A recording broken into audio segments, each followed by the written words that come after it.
everybody, and welcome back to the Holiday Humdinger Classic. It's Zach and Steven coming at you live from the beautiful studios here in Tulsa, Oklahoma, courtesy of our sponsors Bulkbox and Nalgene and Christmas lights Box more on the broadly. table.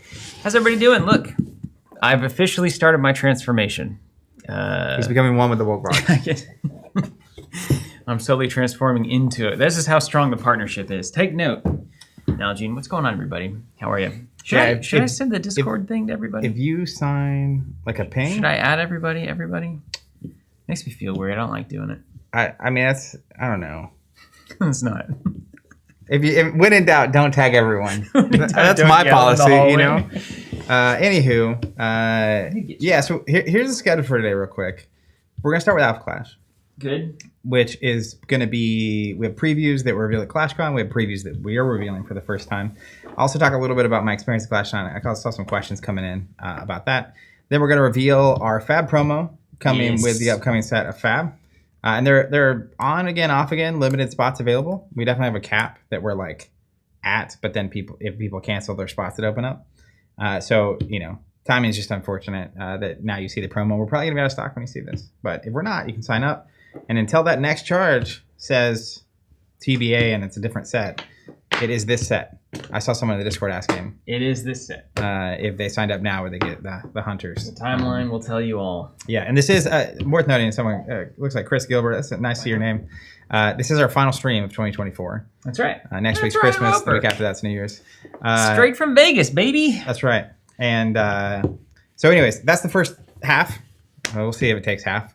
I have no idea. It's the first half of the schedule, I guess, in terms of number of things on the agenda. Point number 3 is I'm going to get my revenge at Nightmare Before Christmas TCG against Steven. You know, we've been playing that once a year since 2020. Yep. This is our 5th time. How many times have you won? We don't talk about that. I don't know, but I know the last 2 times you've used your constructed deck that is way better than me and my deck. It is better, yes. But, of course, you are famous for saying don't blame the dice. That's right. So I did something about it. Don't blame the deck. For 2 years in a row running, I said, next time I'm going to go build a deck.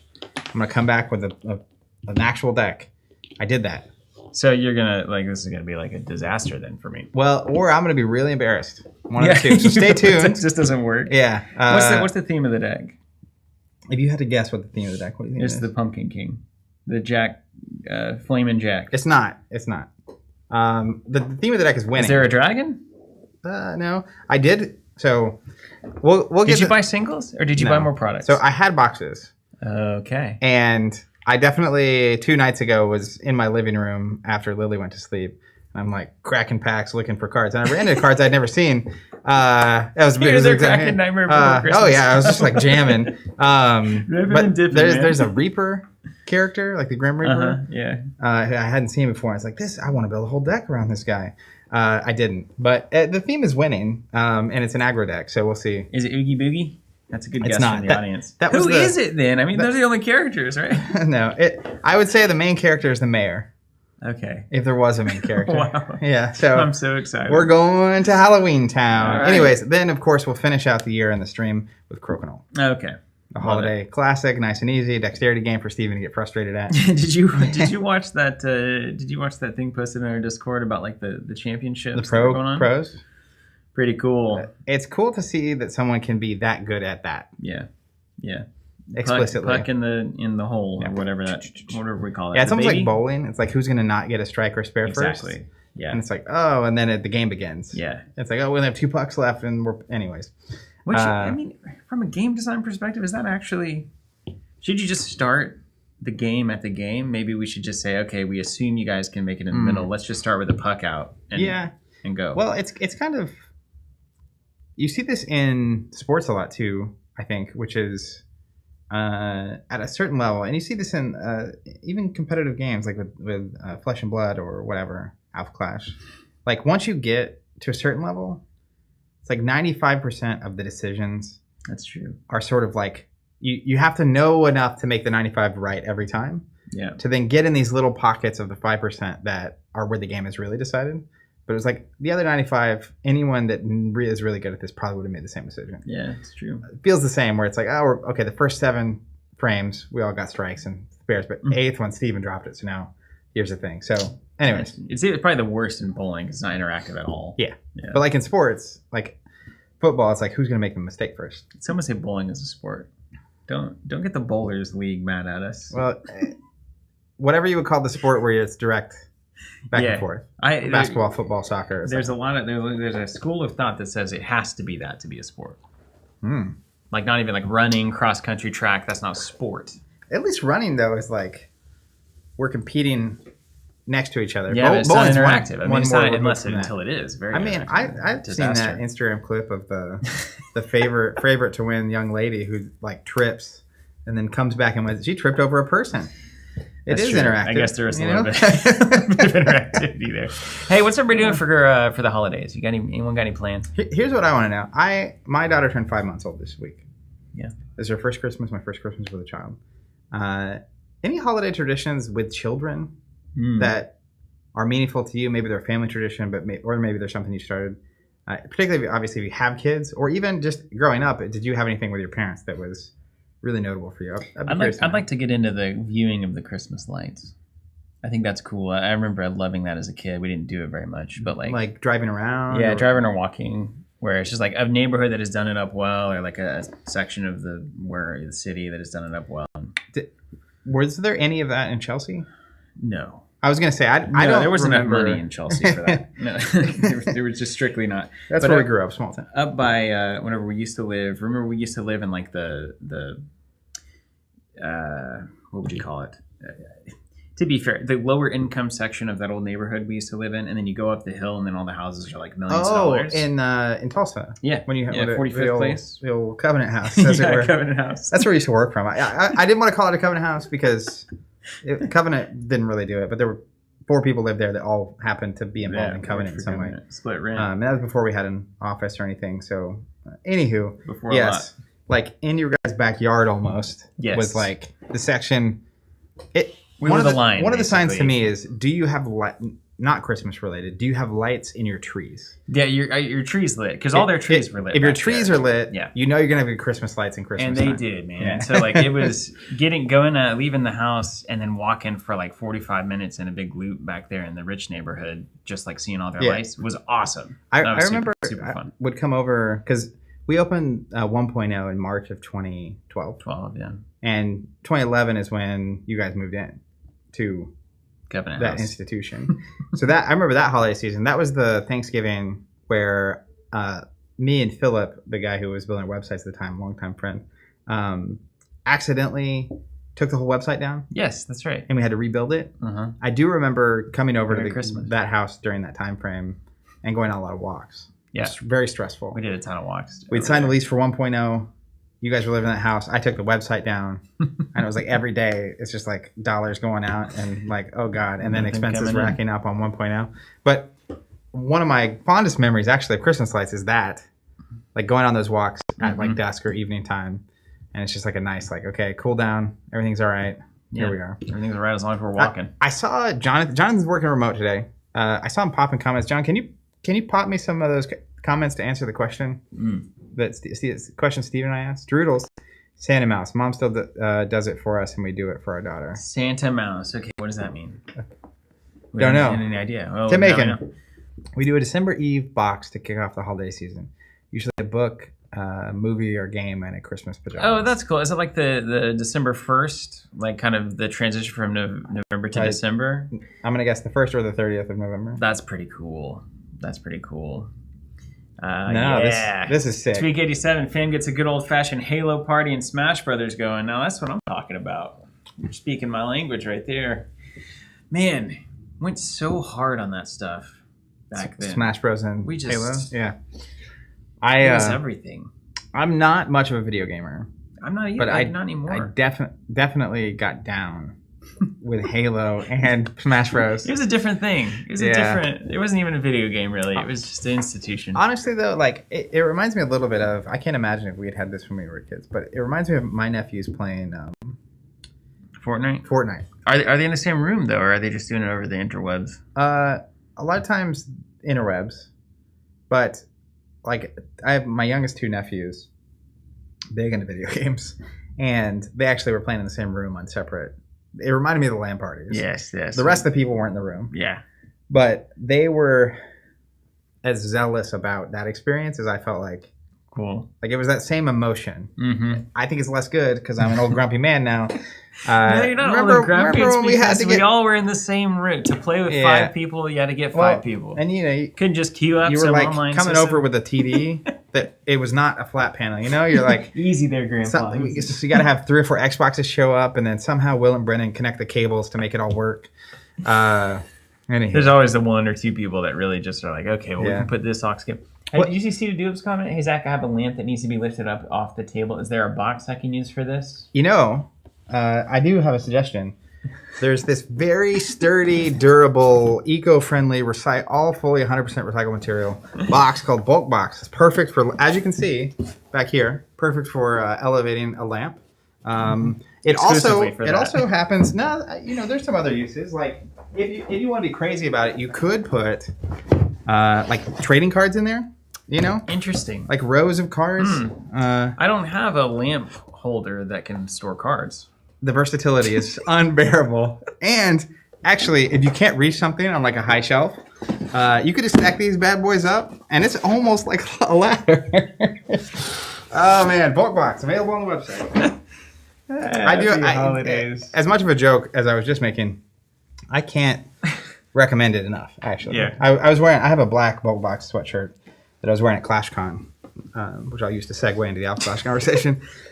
And people were coming up to me like, "What's Bulkbox?" Oh, and, wow. And See, there's still so much ignorance out there. Yeah, I mean, you gotta spread the gospel. There are way more people that have never heard of Bulkbox than that have. So you will keep hearing about Bulkbox on every stream until everyone in the world knows. It's an exponential growth curve there. That's right. Danny Goodnight. One holiday tradition is to watch the Peanuts adventures from Halloween up to Charlie Brown Christmas. Can't beat the classics. Yeah, I need to do that. I haven't given the Peanut stuff enough real focus. When I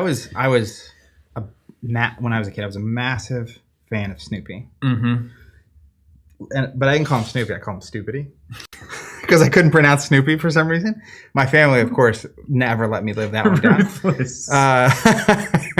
And speaking of stupidity, just like imagine it like 2.5, 3, and you just call it Stupidity, and you have no idea, right? Sounds like you're scatting. Yeah. Stupidity.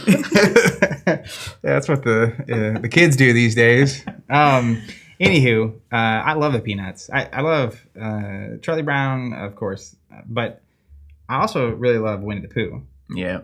Yeah. Those are 2. Also haven't spent a lot of time really focused on that one. I think you might get some time with kids, that soon. I think kids will make me reconsider that. One I keep hearing about is Bluey. Have you heard of Bluey? Yeah, I've heard of Bluey. Yeah, I find myself, you know, I can't tell. I can't tell if it's just me or if it's people of an age.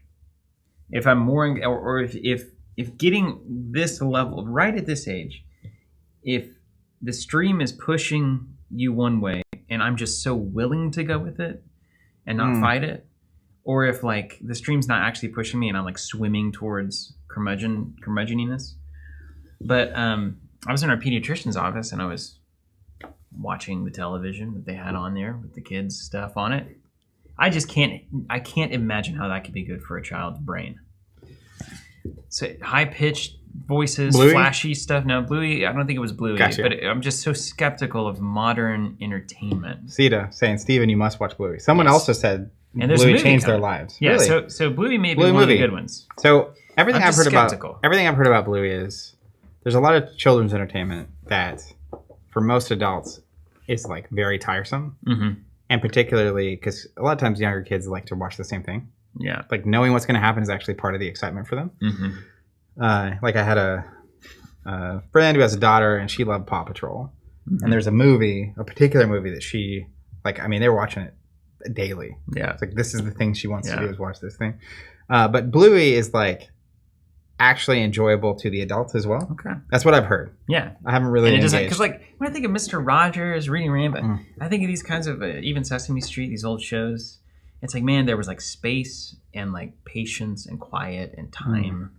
And now it's like, it really is just a constant barrage. And I get that it will keep somebody entertained, But man, what is it doing to the synapses? You know, Yeah. I'm a little skeptical. I think the volume of digital engagement and also the flavor.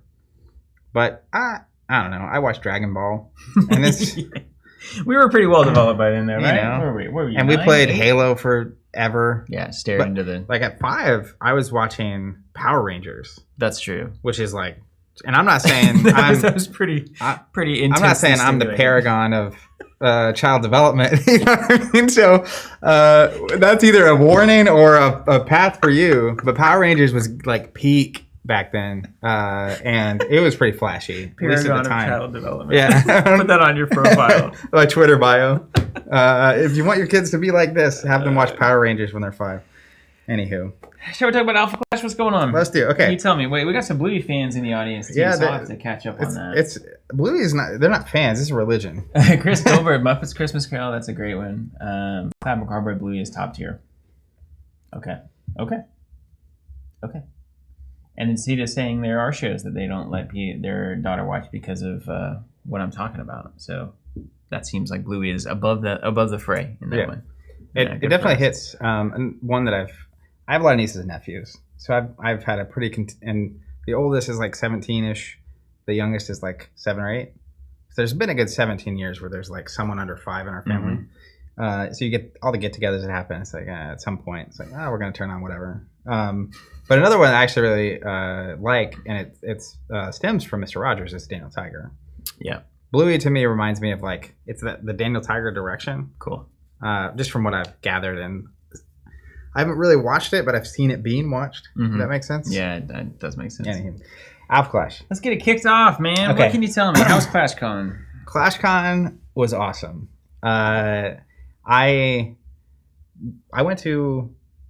Where do I even want to enter this conversation? You got back from that It was not this past weekend, but the weekend before. and we didn't talk about it last week? We kind of touched on it, but last week we were doing sorcery, and we knew we were doing Alpha Clash this week, so Okay. So we kind of just.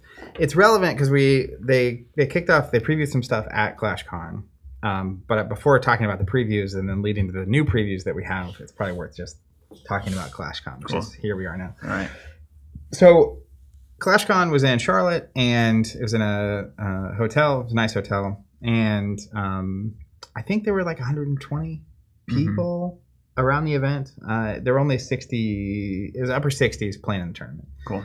So the That's rest of the people perfect size. were just there to have a good time. As compared to the competitive people who were just there to win and not have a good time. But, you know, it's been, for me this year, it's been a pretty, as a player, I don't want to say revolutionary experience, but it's been a very eye-opening experience because in March I went to the Fab Pro Tour in LA, and then after that it was like, hey, I'm going to step back from Fab and not compete anymore. And part of that was because I was having a child, and I knew to live the Fab lifestyle, I couldn't just kind of do it. Like Fab is the child. Yeah. So, you know, had to choose Fab or my daughter, and my daughter barely won. Just kidding. She won by a lot. So transition out of Fab, stopped going to ProQuest and Road to Nationals and Pro Tours and the whole thing. Then had a child. And that's, as you're very aware, that's an experience. I said it's different. It's an amazing thing. So going into ClashCon, I have not been, like the prep I was doing for that was none, basically. Just don't have the space. But spent the day on Friday. We checked in the morning and then spent the day at a brewery with a couple of good friends. And that was my playtesting day. So figuring out the deck. Your good friends are like Michael Hamilton, right? Yeah. Okay. Yeah. Michael Hamilton, It was Matt hardly Coles, just a Ian, Merritt. playtesting day. It was like doing a scrimmage with Michael Jordan to get ready for the the game tomorrow. Yeah, but I was doing the classic, like, here's the deck I want to play because it'll be fun. And then it's just gets smashed all over town. So it's like, well, do I want to just get smashed tomorrow, or do I want to have a chance? But I played like 4 or 5 games with the deck I ended up playing prior to playing in the tournament. Yeah. That would have been like, the first breath of testing in a Fab environment. Like, that is not how you you do that thing. But I've been to a lot of events, and this year particularly, went to the Fab Pro Tour, went to SorceryCon in Seattle, went to SorceryCon Vegas, and then ClashCon. And SorceryCon, I went to Essen, if that kind of counts. Yeah, like play in events. Right. I did also go to Essen. It does count for my illustrative purpose here. So I think one of the craziest things that sticks out to me is, and I felt this with Sorcery Con 1 and 2. I liked the first Sorcery Con a lot better than the second one. And it wasn't because of like it was actually the second one was probably more well run, hypothetically. But it was, instead of 70, 80 people, it was 400 plus. And at some point, a group of people goes from feeling like a community to being a crowd. And it's so, Did Jonathan tell you it was Godwin's number or something? What is that concept? It's like 120. I think it was 150 based on the monkeys. It was like there's some number where it goes from being able to be a true like community or tribe or whatever to now it's just this thing, this crowd. It's a crowd. There is a pivot, but this was right in that same pocket as like the SorceryCon event. And it's this thing you don't really, it would be easy not to realize, because I think most people hosting events just want, like SorceryCon is a good example. The host first event was great. And the second event was great, but if I were choosing which of those to go to, I would go to the first event. But it's very natural for anyone doing something to want to grow it and make it more successful and offer it to more people. Yeah, for sure. But at some point, it loses an X factor that I prefer. So this was really cool because the scale, it was a pro tour, so I'm used to like the Fab thing, but it felt more like the Seattle event for SorceryCon. Cool. I love that. Even the tournament itself is like, there are some cash prizes and stuff, and we all know Hamilton's going to win. I said it 3 months. It's like, oh, well, okay, great. Hamilton's going to win, and then the rest of us are going to compete for second. But one thing I liked about it a lot, even the competition part, it reminded me of the FFG Worlds days. Oh yeah, I love that. Where I remember Star Wars LCG. One year, there's this infamous Darth Vader mat the winner gets. And I really wanted to win and get this mat. And I had previously, the 2 years before that, made like top 8 or top 4 or whatever. And I was like, oh, I'm really going to win. But the competitive environment there, I had never experienced something like Fab, which is on a different planet. It's a different level. And one would say that that's more like an old Magic Pro Tour mentality, right? Like, yeah, we just had never been in those circles that had big enough audiences and big enough money to create this kind of high tier competitive mindset and player and lifestyle and all of that. We never. Yeah. That was the first time we'd really experienced that one. And like, I think spoils kind of, but it was just a rub off from the old Magic player. And it was so ultimately brief of a time for us. Yeah. And then it was gone and we were off to the races. But there's a level of competition, and we've talked about this concept a lot, but like being with people who are at a similar level of competitiveness or skill, or how serious you're taking something, is really the key. Like Fab Pro Tour, everyone is on a certain level of here's how, familiarity, practice, preparation, intensity, and I had a good time doing that. But this reminded me so much of those days, because in the LCG days, it'd be like, oh, winner gets to help design a card and a playmat. Yeah, right. And then top 16 get a playmat. Maybe of varying degrees of desirability. Yeah, I mean, who knows what? It's like a speeder. Art. Yeah. This is FFG. Like most of the there was. Funnily enough, we were at dinner one of these nights, and a couple of the guys play Star Wars Unlimited, and they were talking about some promo, and I was actively. If you're out there, Matt or Ian, tell me what the promo was. But I was actively not to shade on whoever at FFG did this, but I was actively trying to choose a worse person to feature or a worse thing to feature on a promo, and I couldn't come up with it. And it's the kind of thing, like the trash canister promo or something. I'm trying to remember. Like, it was literally the point where I was like, if the promo were an X-wing, we would be better, or a B-wing, or an A-wing. Right. It's just so strange that anyone picked, and it must have been someone that either doesn't play or isn't familiar with Star Wars. I'm like, oh, that's cool art. Put that on the thing. Anyways, so.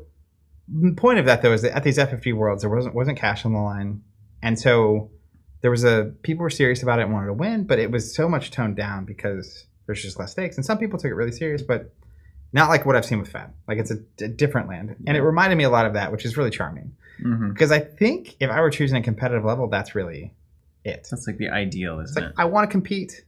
I want us to really be, trying to win.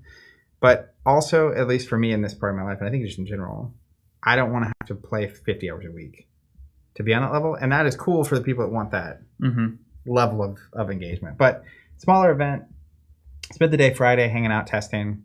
Friday evening came back for the Ridge's presentation. And I think he titled it "The Past, Present, and Future of Alpha Clash." Yeah, what'd you learn? What's the? Give me a TLDR. What's the cliff notes? Not like data points, but like the theme. What do you take away from it? What do I take away from it? We're going big, or like we're expanding into new markets, or we're gonna broaden the IP, or we're gonna make the best TCG on the market? What's the? I think, and I've had there and after a lot of conversations with Ridge and some of the team at Rising Empire. I think they're on the precipice of a potentially wild turning point. Really? Actually, not in like a. I don't. Maybe I'm. Tindy Tap? No.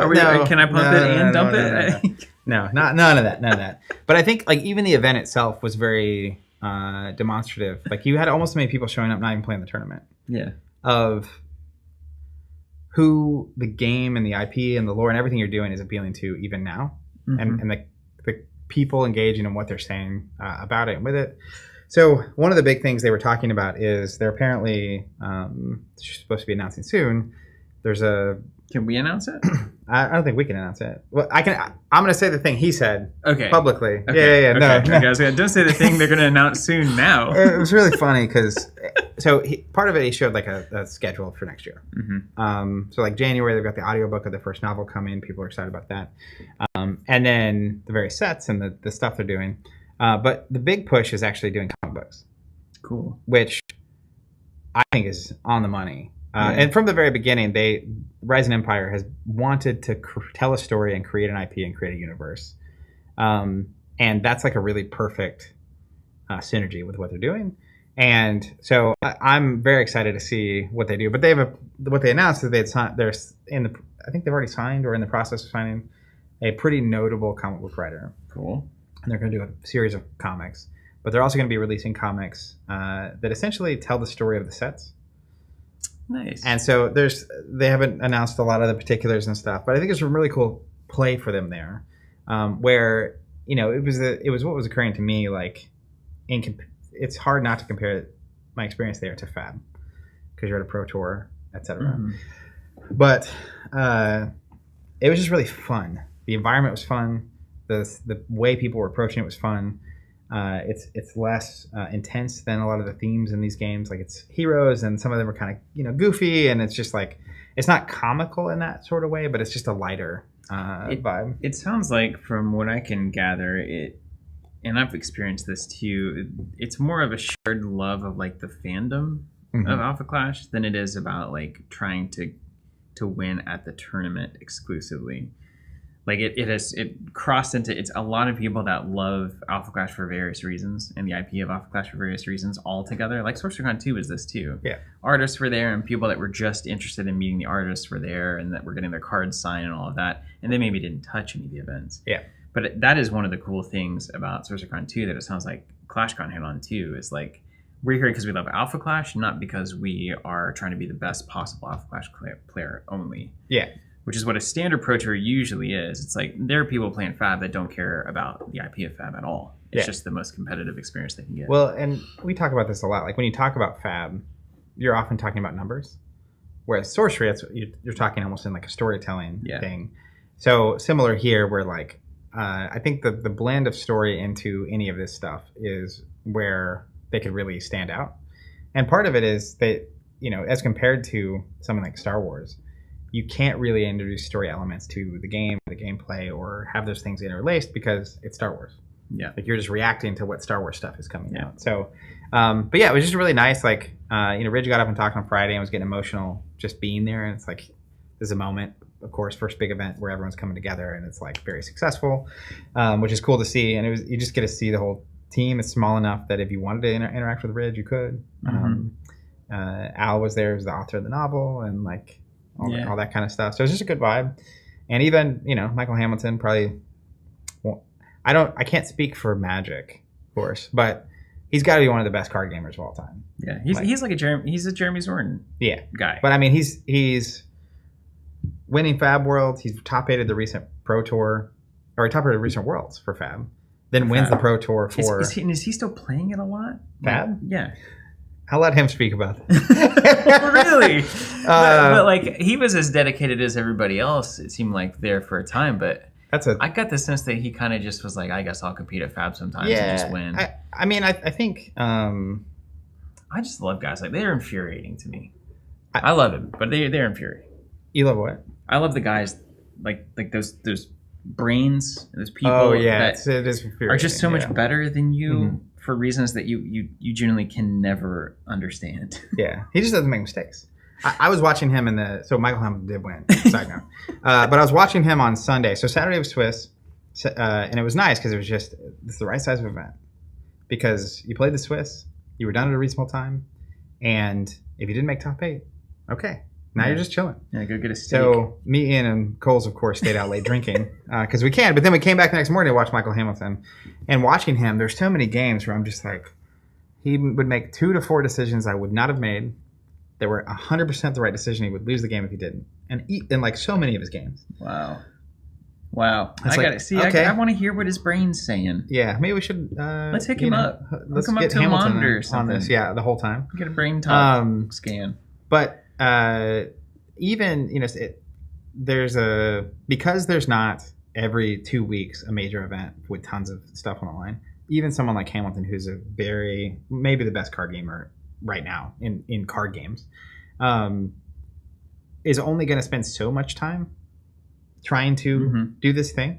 And he spent enough time to win, of course, but I've seen him play Fab too, and it's a different level. Yeah, and so it's kind of fascinating to me that through some mixture of what's on the line, how often it's happening, when it's happening, the framework, the whole thing, how serious people approach it or not, and their mentality in it. But even seeing someone I've seen win a world championship for a different game, approaching it in this way and having such a good time like that, there's somewhere in there. Personally, I like to compete. So you could go all the way and be like, you shouldn't have tournaments, you shouldn't do cash prizes and stuff. People should play for the love of the game. But there is somewhere in there that, and FFG was doing this inadvertently, I think, but like they had really low stakes, big events. And that was charming. It's a very classy, it's almost like chess players just playing for ELO instead of like, poker players playing for millions of dollars, whatever. There's a set of variables in there that we've not yet perfectly identified to what makes that, and a lot of it might not be definable. A lot of it might be culture, might be the people that happen to get involved in the game. Why did those people get involved and get interested? And then they bring their personalities with them, and there's a lot to it. But if we could crack that, that'd be great. But one of the things, and I think you're hitting on it, is it cannot be too big. That's one of the keys. Yeah, I think some number around 150. Once you get past that, it is too big, and it's fine. It's just not intimate anymore. Yeah, and the person you play in round 1, you might never see again. Versus, I saw all of my opponents multiple times on Sunday. Yeah, you guys were doing keg stands on Saturday night together. Well, no. What kind of previews we got? All right, so I'm not going to cover the previews that were done at ClashCon. Although, let's bring up the front back clarity, just because I just want to see it. Hamilton also won the calling last weekend, in case you didn't know. I do. Yeah, it's infuriating. Zach, can I make a confession about Alpha Clash to you? Yep. You know what it is already. Too much text. When I see this card, I'm like, that one, I just won't play that one. Well, fortunately for you, there's another side to this card too. Let's pull up the other side, which is where you start as the character. Yeah, a lot of text. Yeah, I actually, probably my worst moment in the tournament is I played against Shadowlight. And it was it's the front and back, the other front and back character with lots of text. And it was just like a lockout deck. And that just drives me crazy. One of the things I love about Alpha Clash is the game favors aggro compared to most other games because there's no summoning sickness. Everything has, in Magic terms, haste. So you play a thing, you can use a thing. So control in a game where you can't do that, you play a thing, you remove the thing, they never did anything. You can just keep them out of the game. Yeah. And so typically it's best of 3. You play 3 games. It's faster paced. It's action. It's the tiebreaker rules, and when you go to time, favor the aggro player.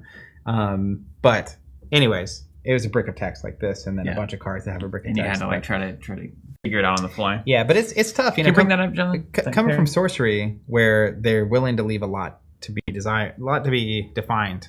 They'll send one sentence where they might need a brick of text. Yeah. Exactly. But when you're trying to have tournaments, like you kind of need have frameworks and things that are spelled out and stuff. So, and a lot of times, like, can we bring up? I might be throwing a curveball here. Can you bring up Genesis, the contender?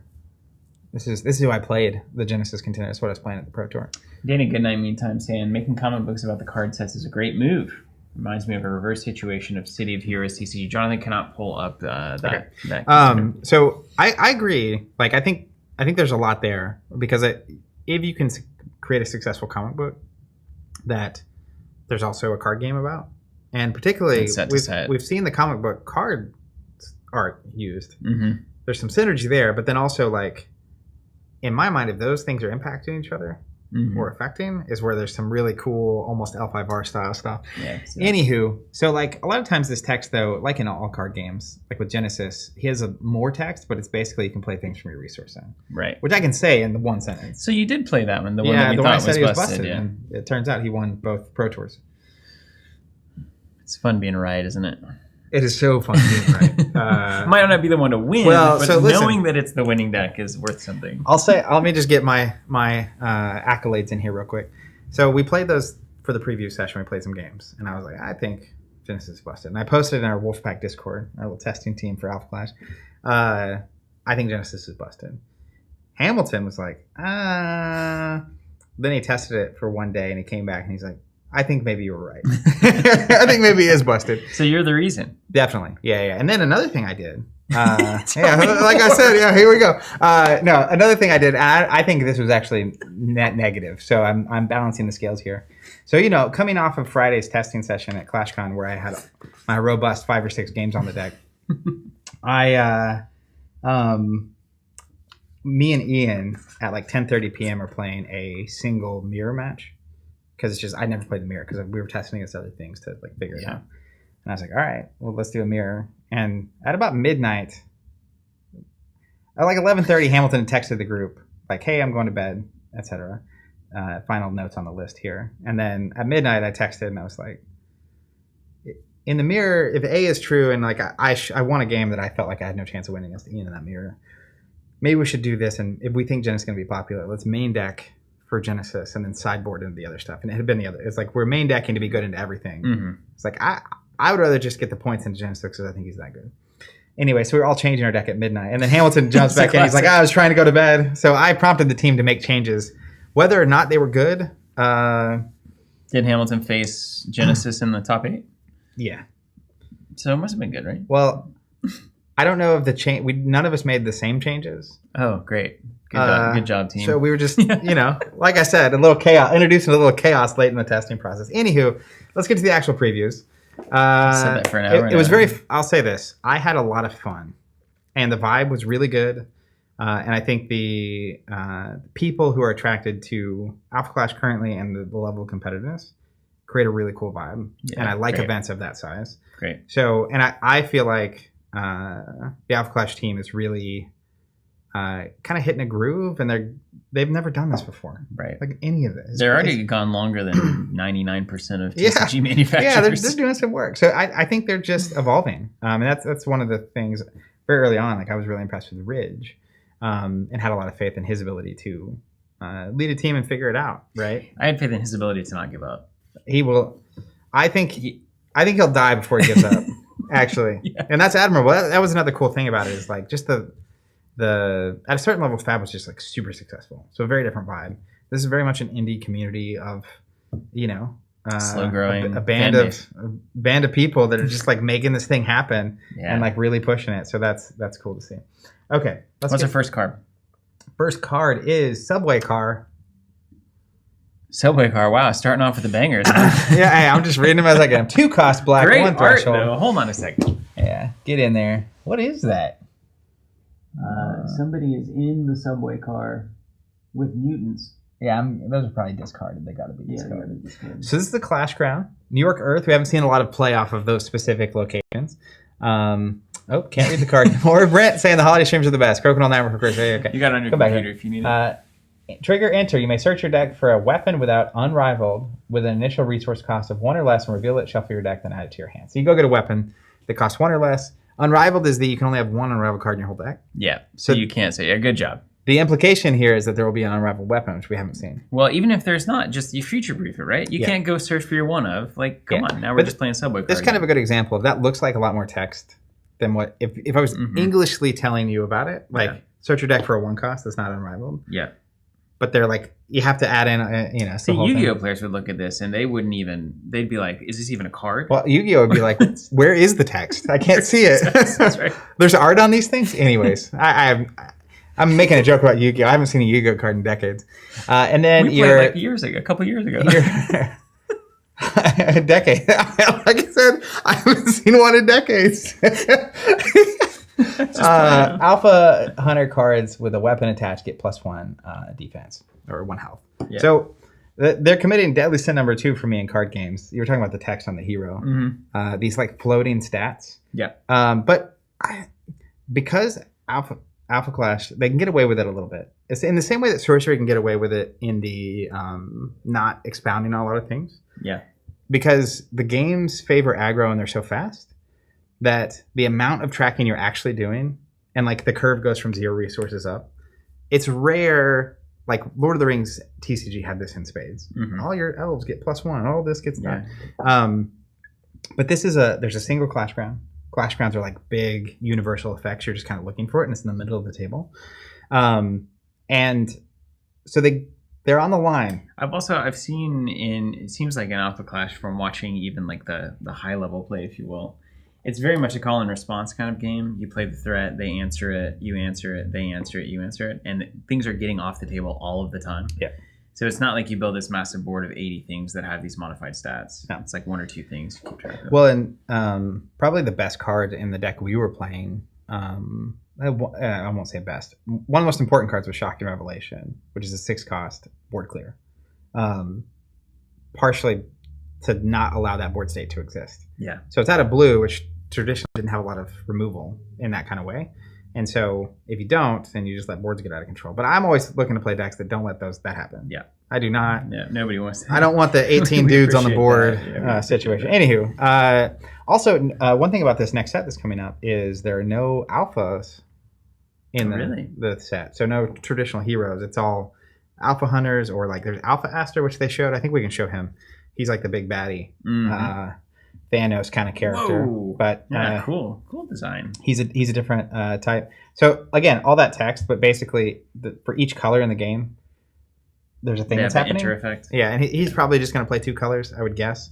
So it's really just 2, but it keeps presenting as denser than it is. We sit down, I'm like, oh, I figured this out. Here we are. All right, next up we have Rank Up.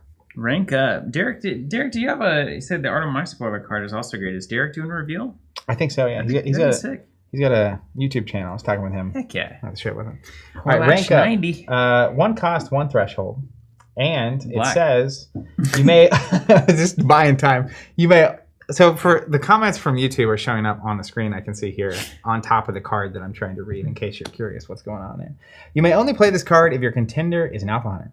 Create 1 red badge token, badge weapon accessory token, and attach it to a target Alpha Hunter card you control. Then you may attach target unattached weapon with an initial resource cost of 1 or less to that Clash card. The attached Clash card gets +1 attack until the end of turn for each weapon attached this way. So it's a lot of text. Rank Up. Yeah. Okay, hold on, let me parse this. So you create a badge token. Badge. Then you attach a weapon. A free attach, and then the thing gets +1 for each thing attached to it. Okay. Yeah. So basically you gear somebody up and then they get awesome for a turn. Yep. Okay. Love it. I can deal with that. Okay, next up. This is our exclusive promo for the next set. You just threw it right in the middle? I didn't do nothing. I'm reading from the script. I didn't do nothing. But we're gonna bring it up. This is unreal. Yes, Dana, this is the last stream. This is Clarity Bad Omen. I was looking at this card. I was like, man, this is so cool. And then I saw our logo on it when I was reviewing the stuff, and I'm like, oh, we're showing that today. So, quick shout out is my gosh. For each box. Wait till you see what it does. What a great. For each box sent to our subscription service is going to be one of these promos. So 1 box, 1 promo, 4 boxes, 4 promos. And this, so you can sign up. Don't pay until really close to release. We'll charge you, ship it, and you'll get the promos. But aren't you ready for that new system to be in place? Yeah, we don't have to say all this. Honestly, I was about to say all that, and I was like, are we going to be launched before we're even doing this? And is it going to be anyways, just sign up for subscription. It'll work out. So this is a 2 cost. I'm excited that we have a promo card that's black. It's one of my favorite colors in the game.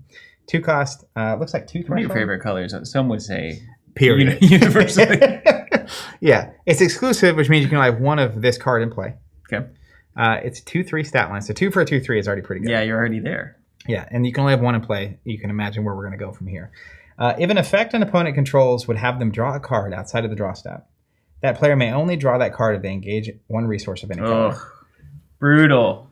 Good. This card's so good. Yeah, dude, keep the game fair. So I love it. The thing that... There's a lot of things to say about this. Also, this art. Who did this art? Can we see? Spartan 117 saying the artwork is incredible. It looks like Jackson Caspers. I think it's Jackson Caspers.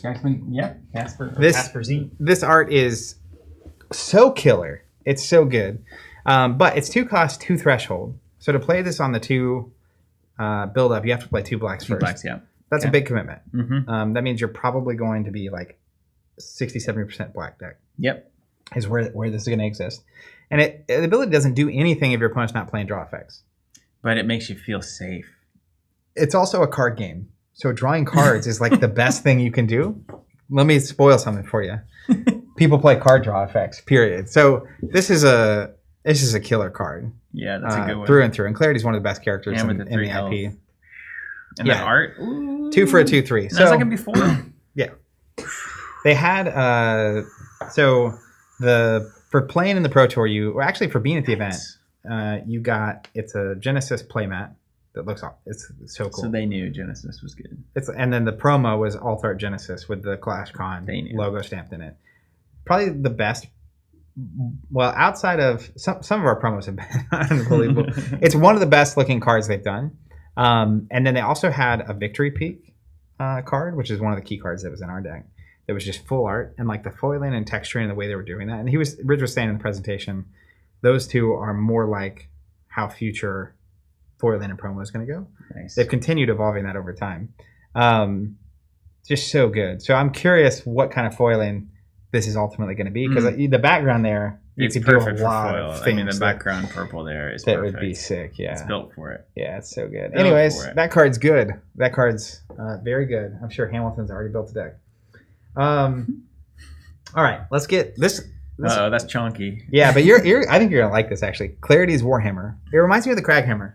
Yeah, in spoils. Yeah, that was chunky too. That was a lot of text. Yeah, let me read it to you. So it's an item, a weapon, and it's unrivaled. I handed it. That is hilarious. This is what I meant by like, it's not an IP that takes itself too seriously, even though it can have serious story beats, right? I love that. So 5 cost, 3 white. So you're going to be very heavily playing white if you're going to be playing this. It's unrivaled, so you only get one of these in your deck. Trigger, enter. Target contender gains 4 health. Okay, that's good. Already off to a good start. Attach. It's 5 cost though. Like this needs to be almost a game ender. I was going to say a banger, and that's just hilarious for a hammer. Anyways, attach. Send a clash card you control to Oblivion. You may only do this once per turn. So it's actually a negative to attaching. Mm-hmm. You have to kill something. Yeah. Or just send something to Oblivion to do this. And then attached clash card gets trigger attack. This clash card gets +2/+2 until the end of the turn. Reminds me of Crackhammer. Mm-hmm. If the attached clash card deals clash damage to an opposing contender, the next action card you play this turn with an initial resource cost of 3 or less may be played as though its resource cost is 0. Wow. At the end of the turn, ready attached clash card. Doesn't it remind you of Clarehammer so much? Yeah. So you swing in. If you do damage to him, you get a free 3 cost card. Swing in at +2/+2. Yeah. And then you get a free card if you do damage, so they need to block it. And at the end of the turn, this thing readies.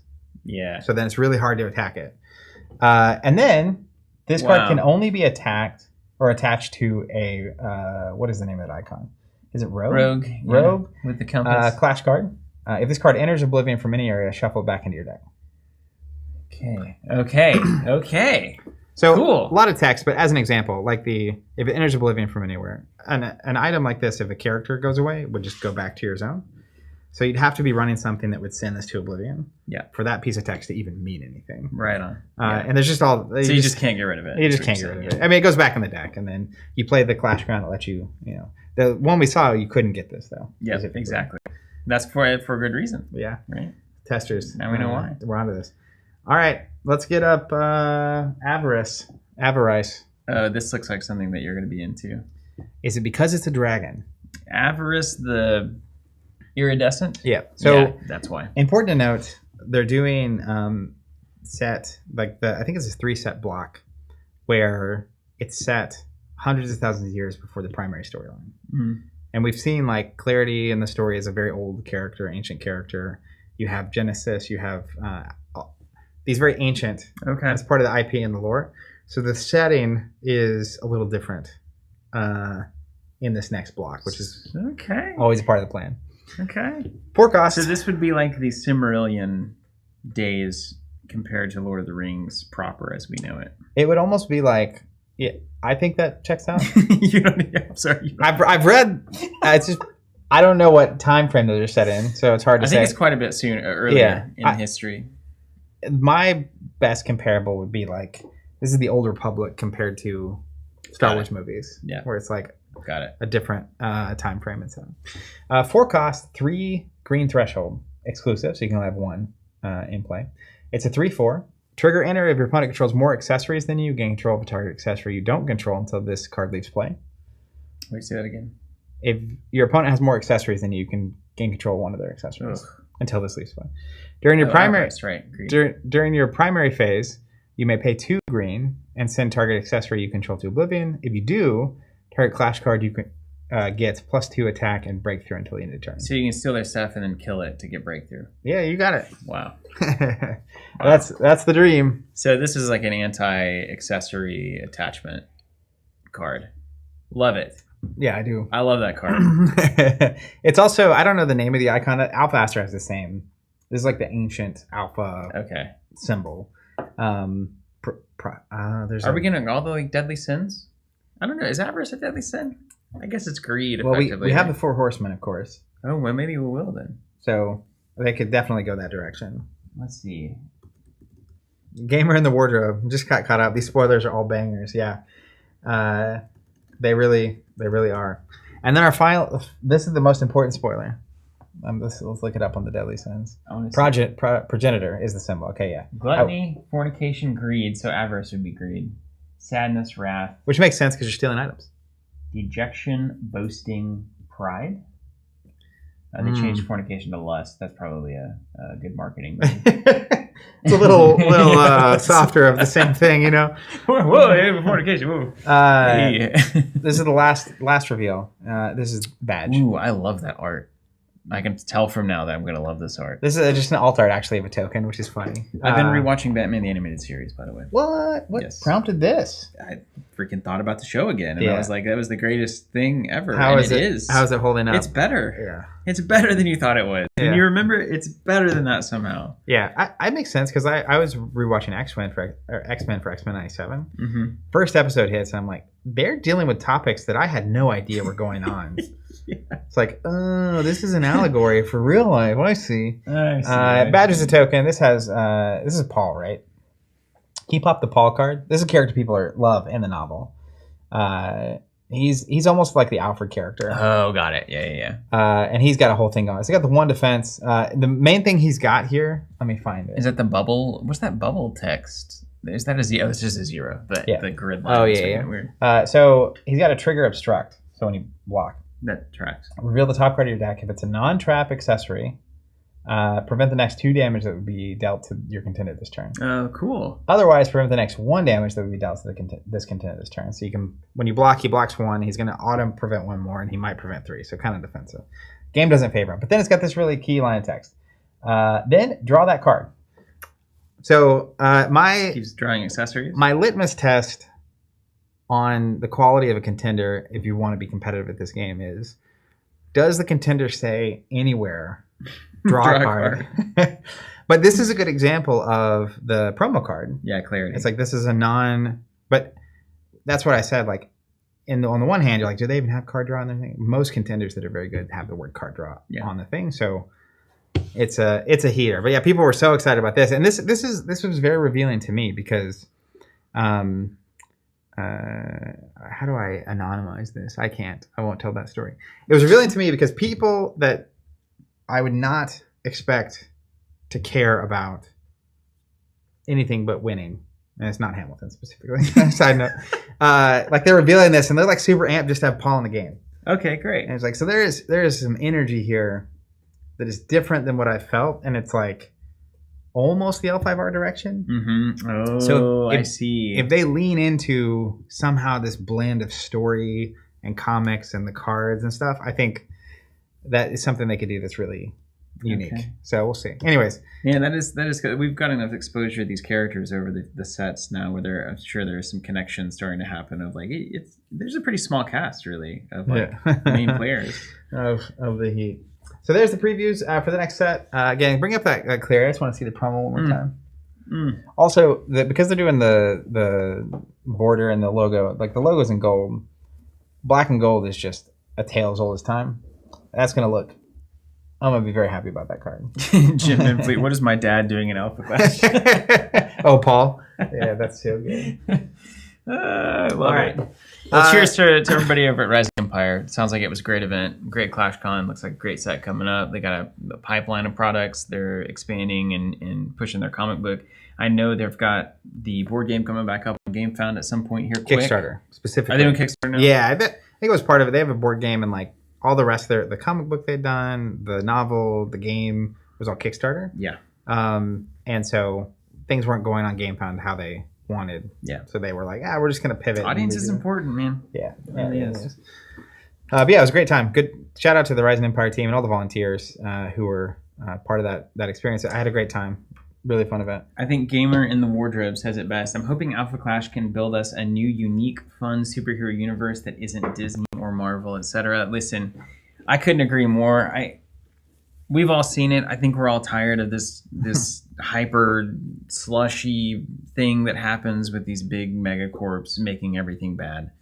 So it's time for the indies to like rise up and make art. Well, and they're in a really interesting pocket because effectively they're clearly doing a TCG, which they're an indie TCG. As indie as they come. In a world that is mostly not indies anymore. Mm-hmm. And then in the comic book world, like apparently DC and Marvel Comics are also doing very poorly at this point. My surprise face. But the indies are starting to, like, it's a whole That's thing. where the creative energy always goes. Yeah, of course. You know? So then they sell themselves out. It's the kind of thing where, like, if you can technically thread the needle on being a really good indie TCG and a really good indie comic book that are somehow benefiting from each other, that could be really awesome. That's a unique mix, yeah. But it also could be, it's really hard to do either of those things. Mm-hmm. So it's like being a restaurant and a game store, baby. Oh, man. Yeah. Anywho, that's very true. Well, if you want the promo, sign up for the subscription. Alex Becker got the question. Speaking of promos, how about that Fab promo? Let's get that Fab promo. Let's do it. Let's drop it. I'm curious. I think this is very high on the list of promos we've ever had. This is Spike with Blood Rot, of course. I'll read it in a second. It's assassin attacker action blocks 3. It's the old faithful. Cost 1 for +3, and then if it hits a hero, create a Blood Rot Pox token under their control. That's good. There's a ton of insane Arachne stuff that I've been seeing happening, and it's like who is Arachne and who's under the thing, and there's all these different versions. You saw the Shiana theory? What? Yeah. So I didn't. No, I think it was Brett or Brent. Brent. It was Brent, right? In our Discord. Apparently there were some clues, and there was like this picture of art of Shiana kind of holding. It looked like the Arachne like costume almost. And so then it was like, well, has she been Arachne the whole time? Was she shape-shifting into this assassin for reasons? So I don't know. There might be some lore stuff going on there. It's pretty cool. Yeah. Shiana was one of my favorite early. Brent, there's Brent. That card in Crucible was so cool looking. Yeah, there he is. There's the mustache indeed. So this to me is You're like right, a very good card, and the art is super cool. Isn't like, that look good? At this thing. Did you really appreciate the kind of the way it's coming through the background and the cake being right there up front, but also kind of looking like the stuff in the background? And they're baking a person. Yeah, is that what's happening? That's what I always assumed was happening. Yeah, I don't know. And it's just as gruesome as you'd expect the assassin cards to be. Yeah, it's a great. To me, it's a very high ranking of all our promos that we've had. Scar is obviously the GOAT, but this is really, really good. It's an eyeball. There's an eyeball in there. Some people in the background. This looks like a spoils card to me. Yeah, it does actually. It's like an Arcanist card. 100%. It does. And then down here in the front, in the like. I like your new, just like get up close and blurry vibe. Bulkbox. Oh yeah, you gotta the threads. Bulkbox. So yeah, this will come with every box and the subscription for the next Fab set. And there may or may not be space available if you go to the website. If it's in stock and it says next charge is the hunted. Is it the hunted? Is that the hunted? That's right. I keep wanting to say the hunters, and I know that's wrong. Yeah. If that's what it says, the next charge, you're in time. And it looks like it's like the marking the opposing hero thing, and then there's mechanics that work around that. And honestly, I never quite understood what Assassin was meant to do. I thought it was like the Mill faction, but then it wasn't really. And now it's like, well, I think they're just there to do the little bounty mark mechanic as well. Yeah, well, how did Arachne ever turn out? Because wasn't Arachne kind of dogged up front? Like, I don't think Arachne's ever really had a constructed time in the sun. So this is the moment. I think so. Yeah. Presumably. Apparently Viscerai's good as well. And did I hear right that there's like a chaos talent being added? There is. Okay. Yep. Man, you chose a great time to leave. All your favorite things are happening after that. Yeah.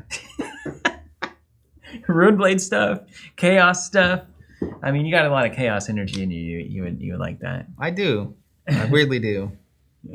Yeah, Brent's saying it could be one shapeshifter who wants to cause chaos in Volcor because they want them to get involved in the war against the Demonastery.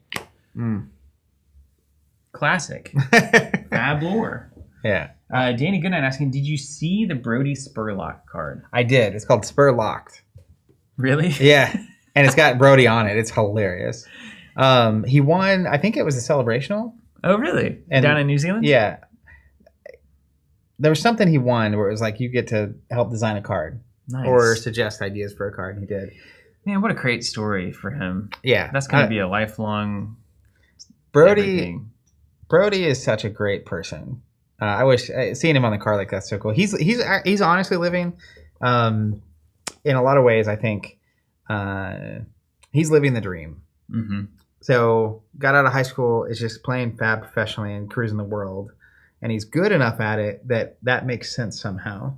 Yeah, that's the old dream, right? The old Magic Pro Tour. I mean, even when we started playing Spoils at that age, it was like, the dream. That's the dream. He just actually is good enough to do it.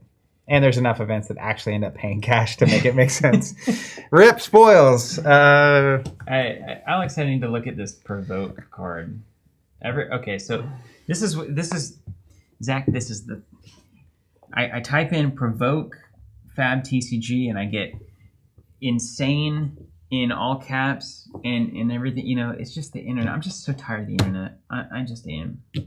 Anyway, happy holidays. Provoke a solid disrupt. Okay. Blue. 3 defense, 1 cost. Blue 3 block. It's in.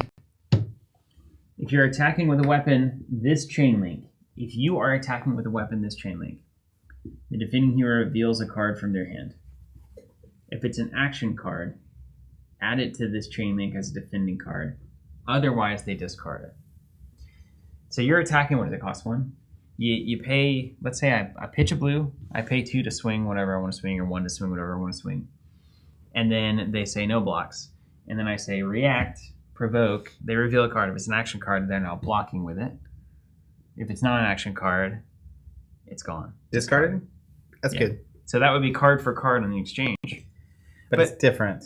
It is different because it's an unknown. It's kind of like whenever the mechanologist gets you with the bamboozler, where you got to block with all the stuff, and then they reveal your hand, and then you're like, no, not my combo piece, and then your Bolton deck falls apart. Well, it's also common, the funny of Fab is you'll block with a card you aren't going to use on your turn. Right. And it's like, oh, I'm going to save a card in CNC so I can play CNC. But then they make you block with one of those, and suddenly you do nothing.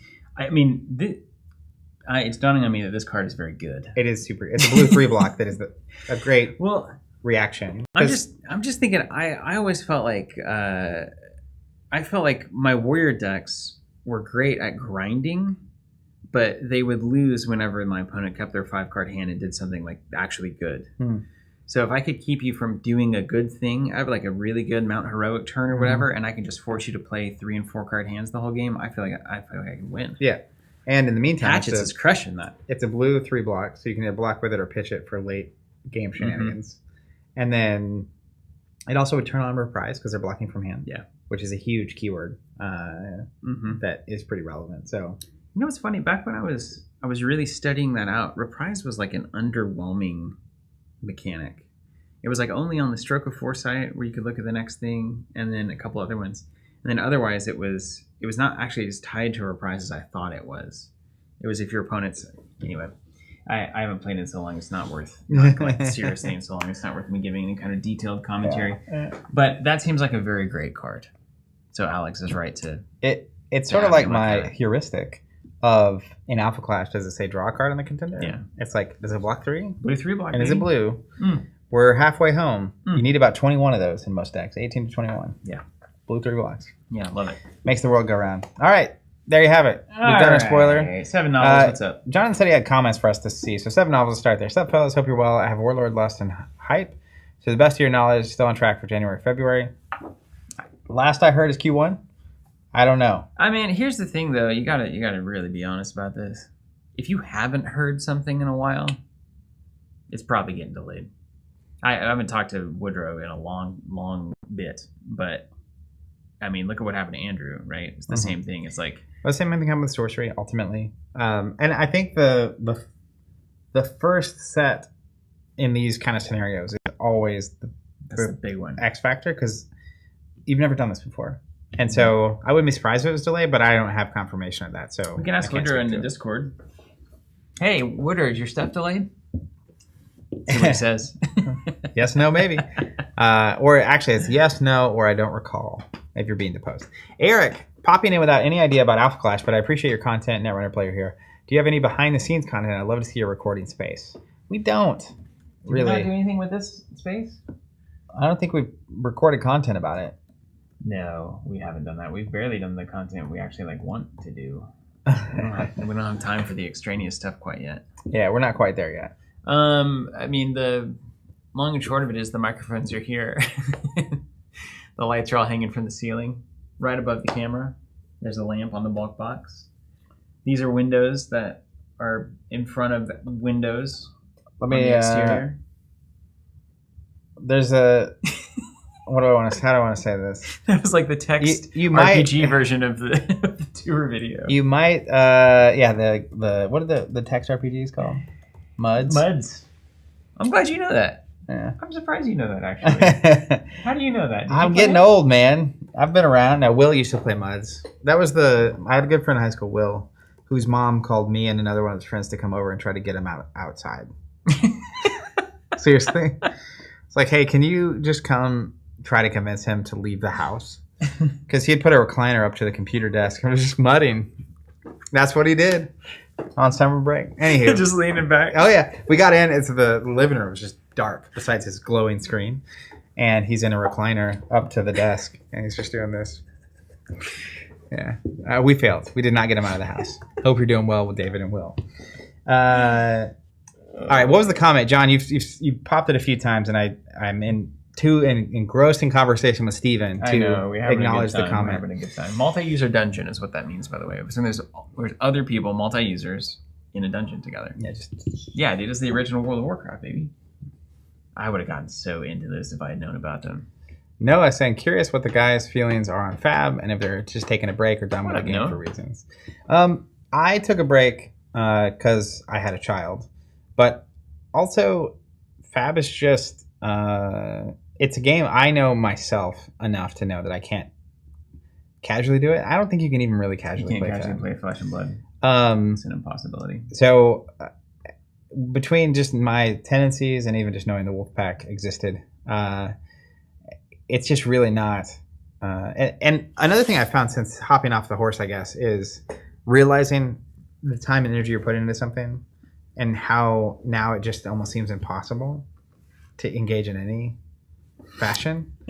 Like even just looking at the cards and the spoilers and stuff, it's like so... I mean, I know it because I've experienced this my whole life where people in my life, like my mom or my dad or my brothers that don't play games, it's like at a certain point you're so deep into something that like they can't even really have a conversation about it with you. Mm-hmm. And once I like sort of turn that switch off and then have the baby and then, you know, I'm still in the as an example, the Fab Wolfpack Discord. And I sometimes will poke in and just look, and it's like, I have no idea what you guys are even saying. It's like, moved on. It's another language. Yeah. The barrier is so high. So don't really know at this point. You know what happened to me was really, I think in that time period, what was that, 2020 when Fab came along? Yeah. It had been so long since I had seen such a tremendously great new game system that Fab at that moment was like mind-blowingly amazing, because it's like, man, because it is a great game system. But over time for me, and what really happened was when Sorcery hit, is like I realized Fab was a great game system, but not at all the game system I wanted to be playing. Like it hits you in very interesting ways and fun ways and different kinds of ways.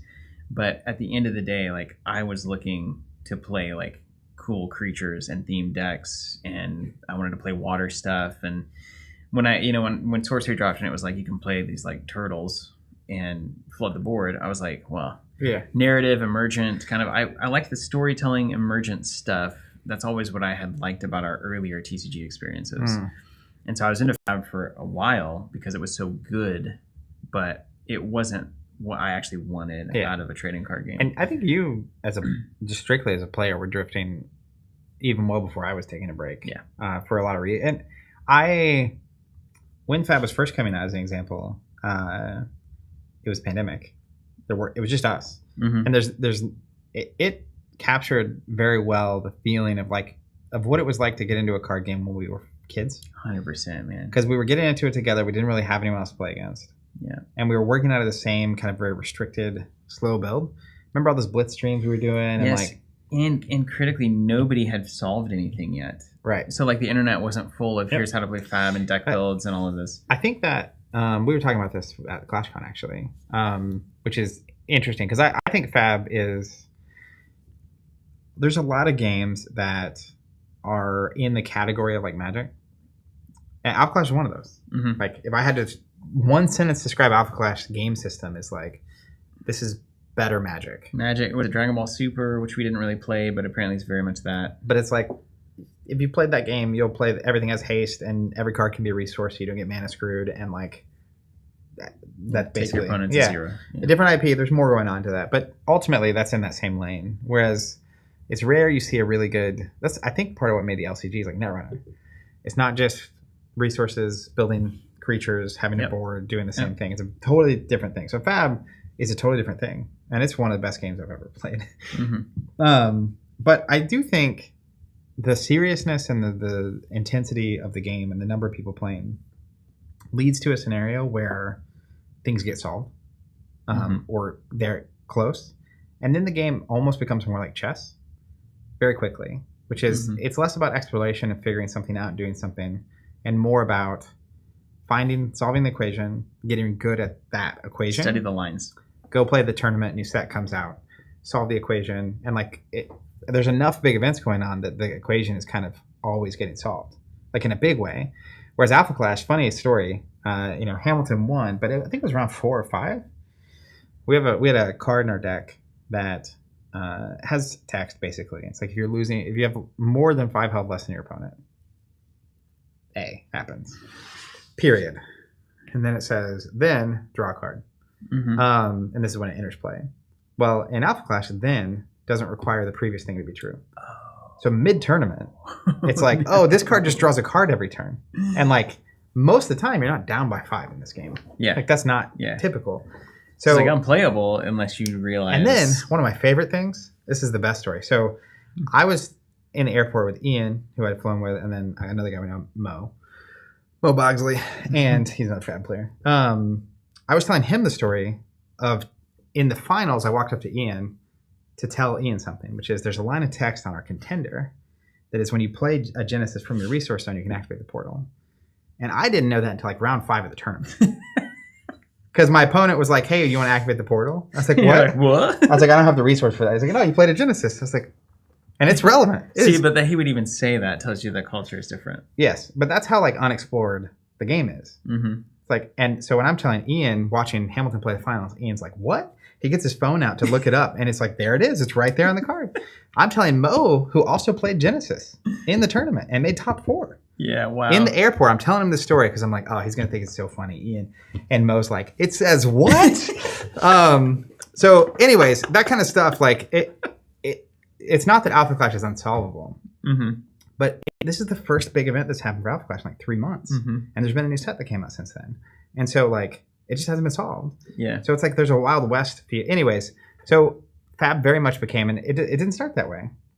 Like all things, it started unexplored and discovered, and then it's like, well, 0 for 4, 0 for 4, go again, blue block 3, and you build, and you build. And I think that's a big contributor to even, like in prep for LA, there were a handful of very good players on our team that were, and I was getting there, like burnt out. Like I remember after Barcelona, which was in November of last year, it's like I need a break. Like I'm gonna take a couple months off, and then a lot of people are feeling that way, but it's partially because I think it is that. It's like it's always going. You can always plan the next trip, and it is a lot. If it's solved, the burden is so much different. Yeah, and similar though, like chess, right? Chess is solved. So it would feel like that if there was a 10K every weekend for chess. Yeah. Study the lines, learn the lines, know your openings, know their openings, know the responses, you get the whole thing. And there it goes. As opposed to the first, an example, I watched that Chase and Ira game, and I think this was it, but when they were playing Sorcery, and like as much as we had played really exclusively Fab competitively, even competitively for me, I mean, which is PQs, pretty light, nationals, but have been so immersed in that world, played games of Sorcery, and like an example from the recent gameplay video they posted is like he put a bog cat on a warhorse and moved it up 1 so that it could attack the enemy avatar. And it's like that scene I had been missing. That's what I love about these interactive experiences on the table more than his 0 for 4 was blocked with my 3 block, and then I took 1 damage, but that allowed me to do this instant speed reaction. Like that kind of stuff is technically incredible, but it doesn't stoke my imagination at all. Yeah. So that was what I was wanting in a game, was I want my imagination to be captivated. I want to feel like I'm doing something with a deck that I can see and feel on the board. Yeah. And that's the, at a certain point you climb a mountain, you get to the top, and then it's like either being at the top of that mountain is what you thought it would be, or you decide, maybe mountain climbing is not for me. Yeah. Then you climb down the mountain, and then now I'm just walking up some hills. I'm at the like hill stage of my life. But if you want a not to be over it game you can compete at every weekend, that you can like test your limits, like pour endless hours of learning and skills and building, it's hard to beat Fab at that. Yeah. And that's what they're built to do. I am very tired. And it's not just Fab, right? I'm just like, as a human, I have a 5-month-old, and I played Fab for like 4 years, and it became, the Wolfpack too, just that whole thing is just insanity. All of that can be summed up by just, I am very tired. I am very tired. I am so tired. Anywho, that's what I got to say about that. Okay, we have made it through the previews, reveals, etc. Next on the agenda. As Simon says, or you look over and see another mountain. That's also an option. Yeah. Because, climbing the same mountain over and over also is not exactly... That's right. Sometimes not great. I definitely...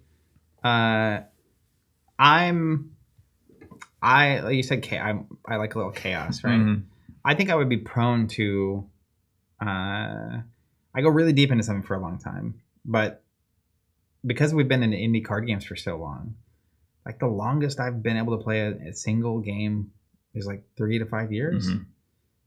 And I definitely hit there in Fab where it's like, okay, I'm used to games dying at that point. Yeah, for sure. Godspeed to Fab for not. Yeah, it's absolutely true. I mean, and then you start to realize, well, it's that journey from bottom of mountain to mid mountain that's actually like peak gaming. I remember saying this at the very beginning of Flesh and Blood in our Discord when people were worried about like, is it going to last or whatever? And it's like, isn't that funny? Just enjoy this moment. Yeah. It will not be here forever. And whether the game goes on or doesn't, this is the best moment in the TCG right here. Well, we were all loving it. We were doing this online tournament. Yeah. The like Arya, the Monarch into Arya phase, there were a lot of people, I've seen way early in the stream, playing with people who are at a similar level to you. Mm-hmm. there's a lot of people that were entering and new, and like the experienced players were not that experienced actually. And over time, I mean, it's just what happens. It stratifies. It gets harder and harder for it to be that. Like it's so hard to enter now and or be casual about it. And I think that's part of the strength. It's like it's not trying to be the easiest onboarding card game. It can never beat a game like Sorcery at casual play. Yeah, it's just not possible. Yeah, I'm with it. Any chance of a really good shot of the Fab promo maybe in the Discord? Yeah. Do we have those in person yet? No, but we have the image. We got the high quality website. Jonathan, if you've got it in you, can you just put it in our Fab Discord, Fab channel? Ship it, or message it to me and I'll put it in there. Or is it in the Is it in the Dropbox? I have no idea. Why the world? Why would I ever ask you? I just work here, man. That question. Alex is on it. Yeah. You would. I'm tired. I'm just gonna keep going back to that. Playing Feign Death versus Axe Arcanine is Tennessee in the Discord League. Peak Fab. That's when we were talking about like is Feign Death a good card and all of this. It's good against Runeblade 1 OTK decks. That was devastating, Becker. Mr. Frick, is there an online way to play Fab? Yeah, there's still isn't that? Yeah, Talishar. I don't know if I can say that on stream. I'm just kidding. Talishar. It's Talishar. All right, Jonathan's gonna get it to our Discord. Okay, what's next? Well, this is we need a word from Bulkbox real quick. Okay, I'm just kidding. The sweatshirt really sends it to the next level. So I'm ready. Next up, we have Nightmare Before Christmas. The TCG. We need a ritual of some kind? Should we get a? You said you didn't bring eggnog. A hams. I think we have a Tulsa flag left. I also have some rum. Flag? You know, that rum actually is very fitting for Nightmare Before Christmas. It's got the X on it. Wait, do we have anything we can mix it with, like a Christmassy beverage? Like an eggnog? Coffee? You want an espresso? Hold on, let me find your... I think this is your deck. You'll... I need to sleeve my deck, too. Let me just go rummage around and see what we've got. Rum rummage? Don't look at this beautiful stack of cards. See, that's literally the first thing that I was going to do whenever you left. Now I've said it. Can I look at it and try to figure out your strategy for the stream? You can if you feel like. I don't need to. If you feel like you seem a little hesitant. You want to surprise me? No, that's okay. I don't care. Did you read our podcast discussion conversation in the Discord? I'm tired. No, I started reading it. It sounds like you were on a new wavelength of understanding for yourself. You understood something you hadn't understood. I think the thing that I finally understood most is when you think about the old days of TCGs and you think about it in relation to access to the cards and access to information about the cards. So did you know what was in the set? Did you know what was in the set ahead of time? Were there databases and deck builders? And could you easily buy cards? So before TCG Player, before like eBay was widely being used, those kinds of things. Yeah, I mean, you wouldn't even know what all cards are. Exactly. Out there. And so, there's upsides to that and there's downsides to that where, the accessibility is less, so less people can get involved. There's barriers, those kinds of things. But there's a kind of a belief that the whole thing was, why is it good that it's harder to get cards to complete your play sets? Because you got to complete your play sets to play the game well, and I finally understood that no. Actually, the fact that it was harder to get cards created a different kind of gameplay experience for everybody because it wasn't assumed that you get the play sets and you have everything. Yeah. And so when you're working on months of tweaking the same deck that is at 80% capacity because you're just using what you can find, what you have, what your friends have, what they opened, that's not just making getting the cards difficult. It's making the actual experience of playing the game different. Yeah. It's like a prolonged, limited escalation environment. And that's what I love the most about early TCG life. Yeah. Well, it sounds like to me, and we share this, which is the exploration piece is enjoyable to us. Yeah. And particularly, it's this reality. It's almost like shows that post the whole show at the same time versus one a week or one a month or whatever, where technically I think you can you can derive more enjoyment out of something if you take it easy and take it slow. Yeah. But it only works if you have people doing that with you. Mm-hmm. But I saw the example in the Discord of someone, like my friend had access to someone that sold singles at a pawn shop or something. So he basically had access to everything immediately. Yeah. And it's like, well, that's not fun. Right. Like if I have everything and you have a single booster box or 10 packs as starter, not fun. It's not fun. But if we both just actually, by nature, our whole local little community when we were growing up was very restricted. Mm-hmm. And so there really just had the money to spend on the so it was like you get 2 or 3. And the idea that you would have a play set was preposterous. What would end up happening is we had like 8 to 10 people playing Star Wars TCG as an example. And we would open some amount of product and we would, week to week, you'd win some prizes and buy some packs. But I remember there were some like excruciating trades I was making. Because it's like, I really don't want to give up this Anakin. However, I need this droid for my droid deck. And so I've now it's almost like sports where you're trading. It's like, well, if we trade for LeBron James and we're stuck with him for 3 years, like got him. And now it's just sort of like, I have to make the droid deck work because that's what I've got. And no one's I've got mainly droids. Yeah. I pull the Darth Vader and it's like, oh, I can't pivot into the Vader deck. I don't have the stuff. Yeah. So, but that was very fun in a way that is, I think both because the internet, both people are adults now, people have more money to like, the idea of getting a playset back then was so insane.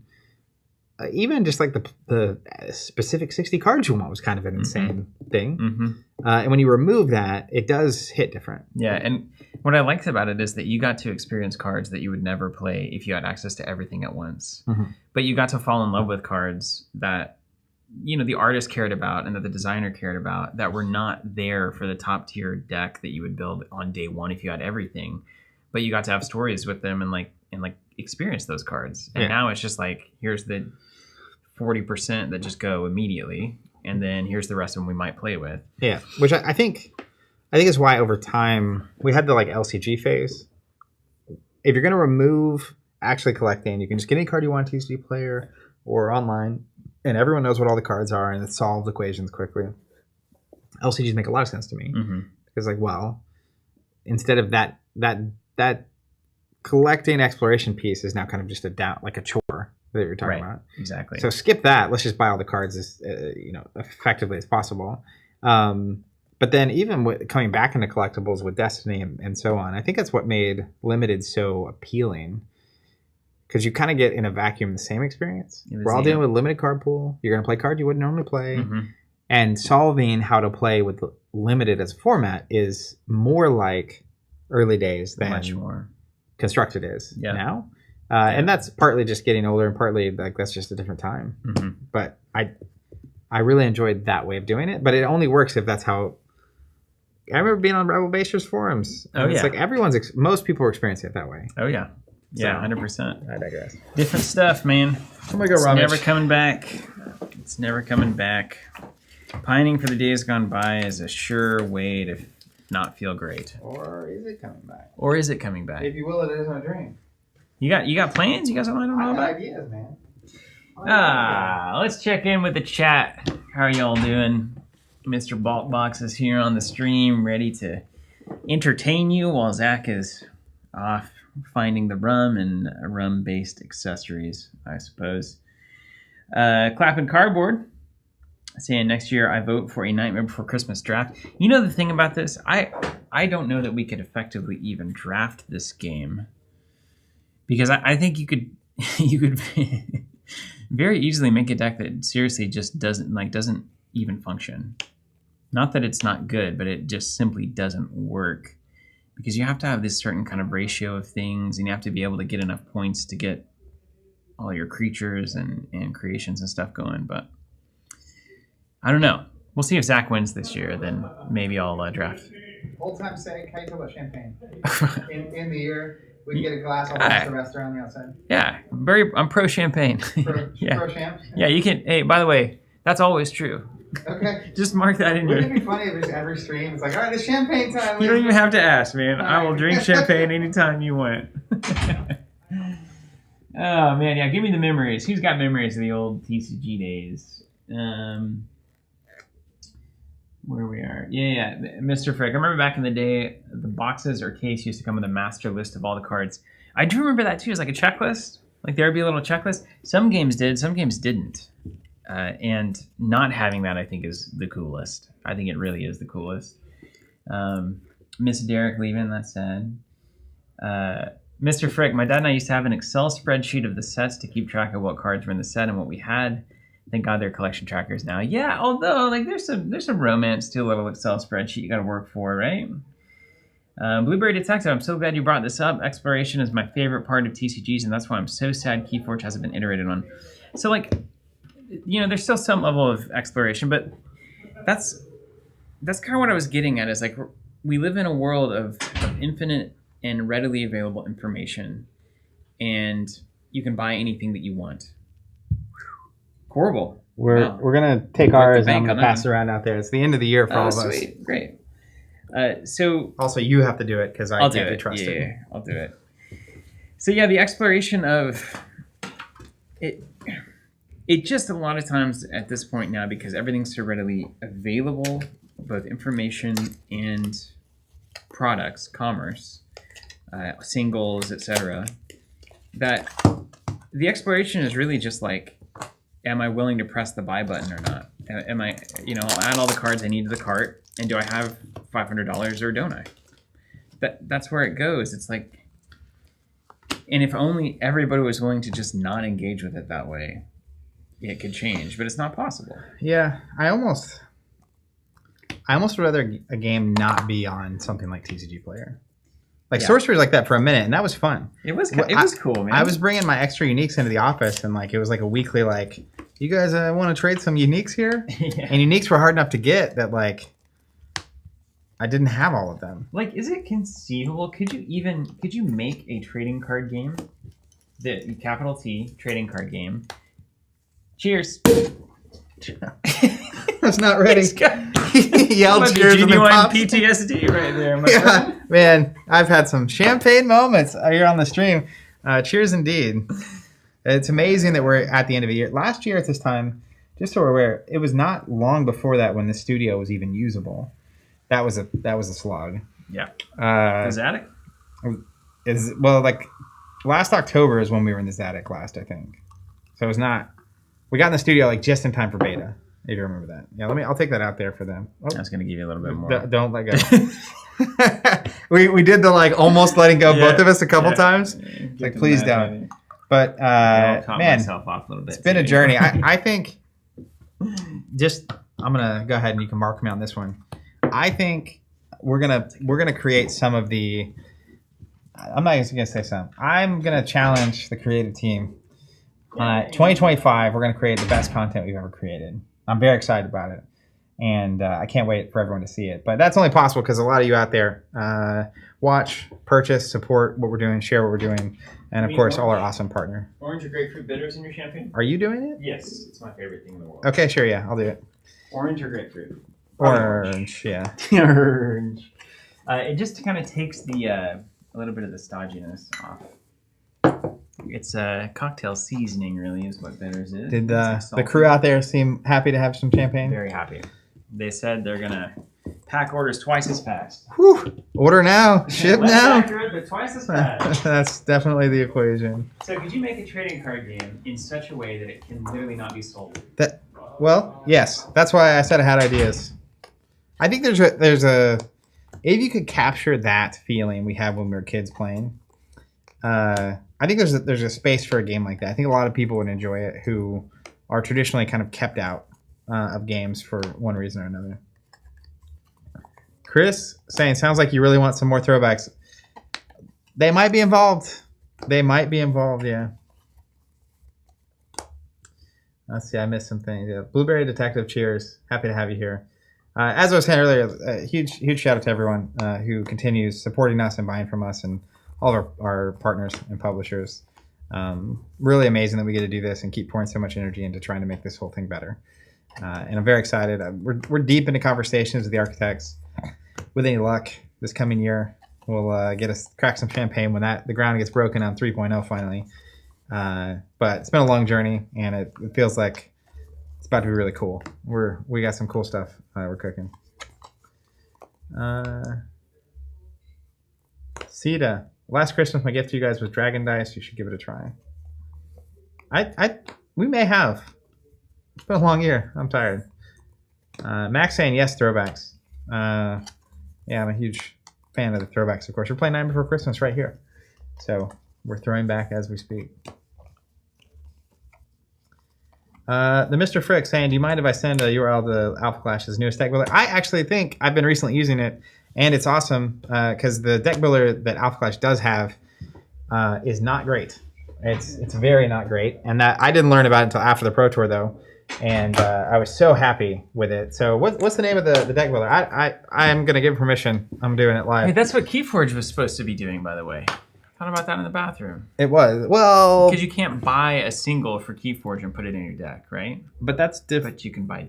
I guess the question would be: could you create somehow a game that captures how we felt playing when we were young and the way we were playing it and the restrictions and stuff? Yes.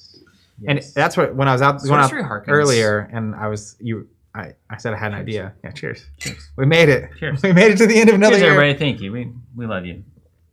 I think I can say that, right? You said that. I run that by HR in so many less words than I did when you were gone. I was saying basically the same thing, but man, it took me a brick of time.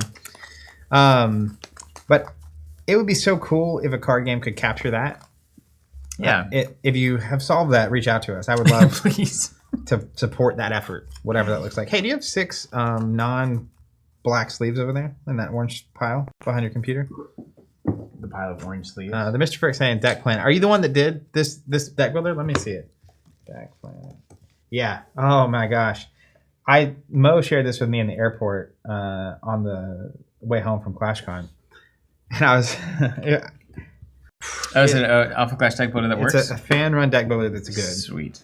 Which is there a Patreon on your thing? I'm gonna go sign up. Like, you yes, please, and it's $80 a person. Please keep existing. It's so much work, but it's so helpful. Even in the lead up, 5-month-old again. So a lot of times I'm holding a sleeping baby, and I'm trying to deck build on my phone. And the number of times I was inspired to build a deck and then just shut down because it was not usable. No shade at that. It's just it does not work for me. It does not. It's so bad. It does not work for me. That's a no for me, dog. These are unsleeved cards amid my deck. Does that ring any bells for you? How many cards are in your deck? I want to make 50? sure that seems right. Patreon for Deck Planet. Yeah, got a few games that we support. I think also it might not be on the game side of the fence. It might be on the community / play space side of the fence to make that experience. I think we could do it. It would not be over the same long period of time, but you have 50 cards? 50. How many do you have? 40. How many am I supposed to have? Well, wait. Did you? I think no. Hold on. Let's just look at deck building because you may be able to have. But are you sure we look like we have the same amount of cards? Can you count this? Yeah, you count that as well. 40 cards must include at least 40 cards. You spiked me with 50? You have like play sets of stuff in here. See, you're like the guy that we have to control for. Yeah, you have 50 cards in this stack. But I'm pretty sure this is your deck, man. Well, it sure looks like it, yeah. Great. Cool. Hey. I can't wait. Yeah, let's play this. Listen. I don't think my deck is overly good. Well, as long as you don't think that, everything's okay. Take care, Andre. This is the card I was opening booster packs to get. It's just a rare. Funnily enough, I found opening booster packs to get it. I found the ultra rares that I needed faster than I found the rares I needed. It was devastating. Anyway, it's the Mayor Lugubrious Leader. Two pumpkins. And it says, whenever a character in your Halloween town, other than the mayor himself, is discarded, I draw a card. That's all it is. Okay, so card draw, got it. Is that champagne good? It is very good. The bitters? Okay, how do we play this game? All right. Each round, 3 phases. Start phase, remove a day counter. So there's 12 days until Christmas. And we're both trying to put on the best Christmas. Which is equated to points. Definitely points. Okay. Picture points. So we have a separate deck of locales, which are locations. Right. So move a day counter, start. place a new locale. So you start with a start, and then you can place left or right of a thing. And then whoever's active, the Pumpkin King, gets a Pumpkin King. It chooses which one activity. It's just a choice. So can we do a whole series of you teaching games? I think it would be killer content. Funnily enough, that was content we were talking about making. Yeah, it's true. So there's 3 options. Is this right? Oh yeah. So you can discard a card to either draw a card. It's free for the player with the least number of cards. To add a pumpkin. Free for the player with the most creations, or to move a card, free for the player with the most characters, and you choose one of those 3 that we both have the option. We both do, right? Yeah. So if I have less cards, I can choose the discard draw option, and I don't discard. I just draw a card. Yes. If I have the most creations, I can get a free money, where you have to discard a card to get a money. Yep. And if I have the most characters, I discard to move. Or if you have the most characters, you can move for free. Basically. I move for free. Yeah. Okay. So then the player turn phase happens. Each player gets 1 turn. You perform a function. So if you look at your starting location, they have functions. You perform a function, and then you can play cards. Got it. And then in phase, you empty your pumpkin points. You reimburse your surprise cards. So any surprise cards you play, you'll draw that many cards at the end of the turn. And you can only activate the function if you have points equal to. Yep. So you'll notice on my starting location is the Mayor Mobile. Dude, it's gonna be awesome. And so it's got a 0 on the top left. Yeah. So you can activate that regardless of the things. But if I had Town Square, you can only activate the function if you have 4. Yeah. There. Love it. And then you remove hex counters, which we've never even seen, I don't think. You discard down to 7 if you somehow have more than 7. You recycle your main deck if it's empty. You rotate the Pumpkin King, and then you repeat. Okay. Easy. Easy peasy. And we draw a random locale every time we do a locale. Yeah, and it goes to the left or the right. Okay.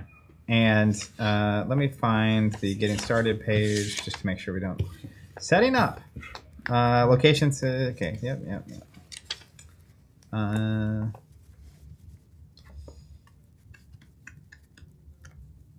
Determine the Pumpkin King. You want to roll die? I sure do. Let's flip a data token.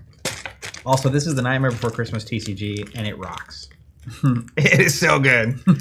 Weirdly, it gets me every time I get into it, and it's like, how did this exist? Hey, Veronica. Watching a lot of TCG recently, getting back into Earthborn. Nice. That's great. We've got that second wave coming in, Q1 looks like, hopefully. With any luck. With any luck. Your credit side, I'll be advancement side. All right. It is Credit side. Credit side. I'm the Pumpkin King. So we determine the Pumpkin King. Place day counters. Do you want to get some? We need 12 credits. Can you 12 credit me? Yeah. You don't have your Dragon Tears, do you? We can use a D20. We can also use dice. Other dice. Let me just. We've got D6s. Let's do the hard thing and see if I can find the card. Okay, love it. I'll be in here learning the rules. Yeah. In the meantime, the I action. also have some glass bead type stuff, like Mancala beads and whatnot. If you guys want to use those, Sweet. I think I got those outside. I think I will bet that Zach I'll bet he's got something has them. If he doesn't, though, I will take those glass beads.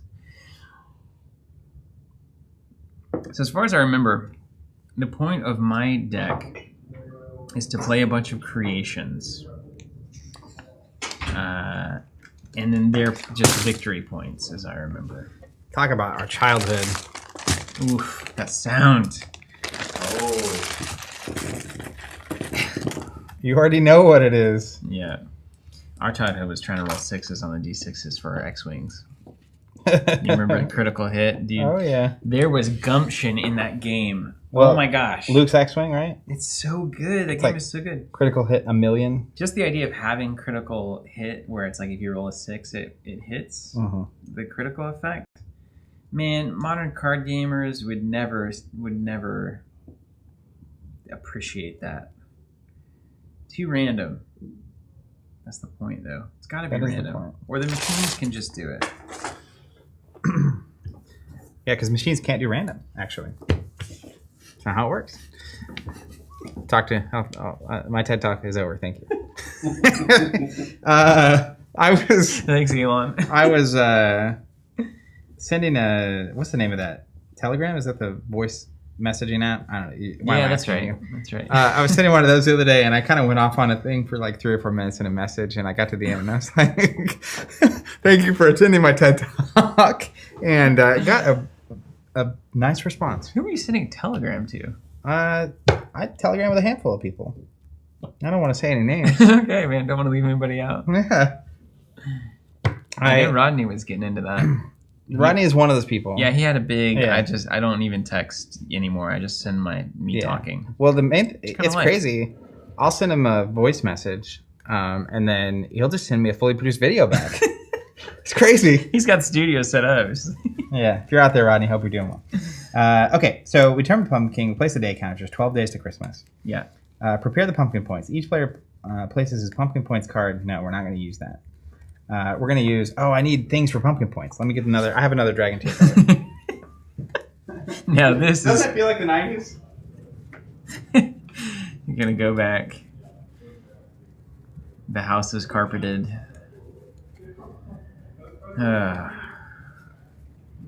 It does feel like that. There's a giddiness. I feel like I used the dragon tears for the first time because, like, my mom had them around. Yeah. It's like, we need counters. For like aquariums or something. They're like a plant. Yeah. Like in a planter. All right. Our pumpkin points are blue. Okay. What's on your That's a good question. Vance, let's go. What's on your Christmas list? What's on your Christmas list?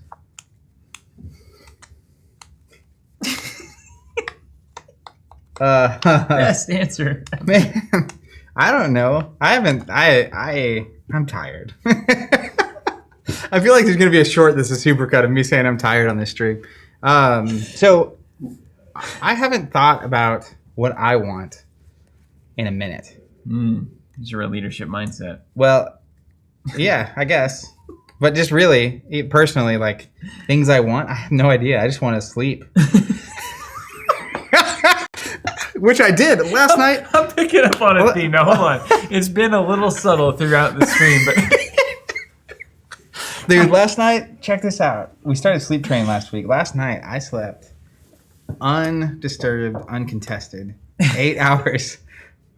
And I never sleep 8 hours. Uncontested Like, sleep. prior to baby, it would be like 7 hours is a lot of sleep for me. So you went a full 8. I mean, that's like the doctor's recommended amount. Yeah, I woke up and it's like, this is what it feels like to be alive. No, I don't know. I really love, I guess, consumable gifts. Yeah. Or like a bottle of Fireball. That's sure. That's a, like, you know, chocolate chip cookies or alcohol or that's just so much stuff. I try to not have less objects stuff, especially with the baby. The amount of stuff with the baby is mind-boggling. You could imagine if you had like 200 square feet of space. I told you. So we're taking the old wood. Thanks, Ronnie. From the failing house, which is a story that I'm not going to get into right now.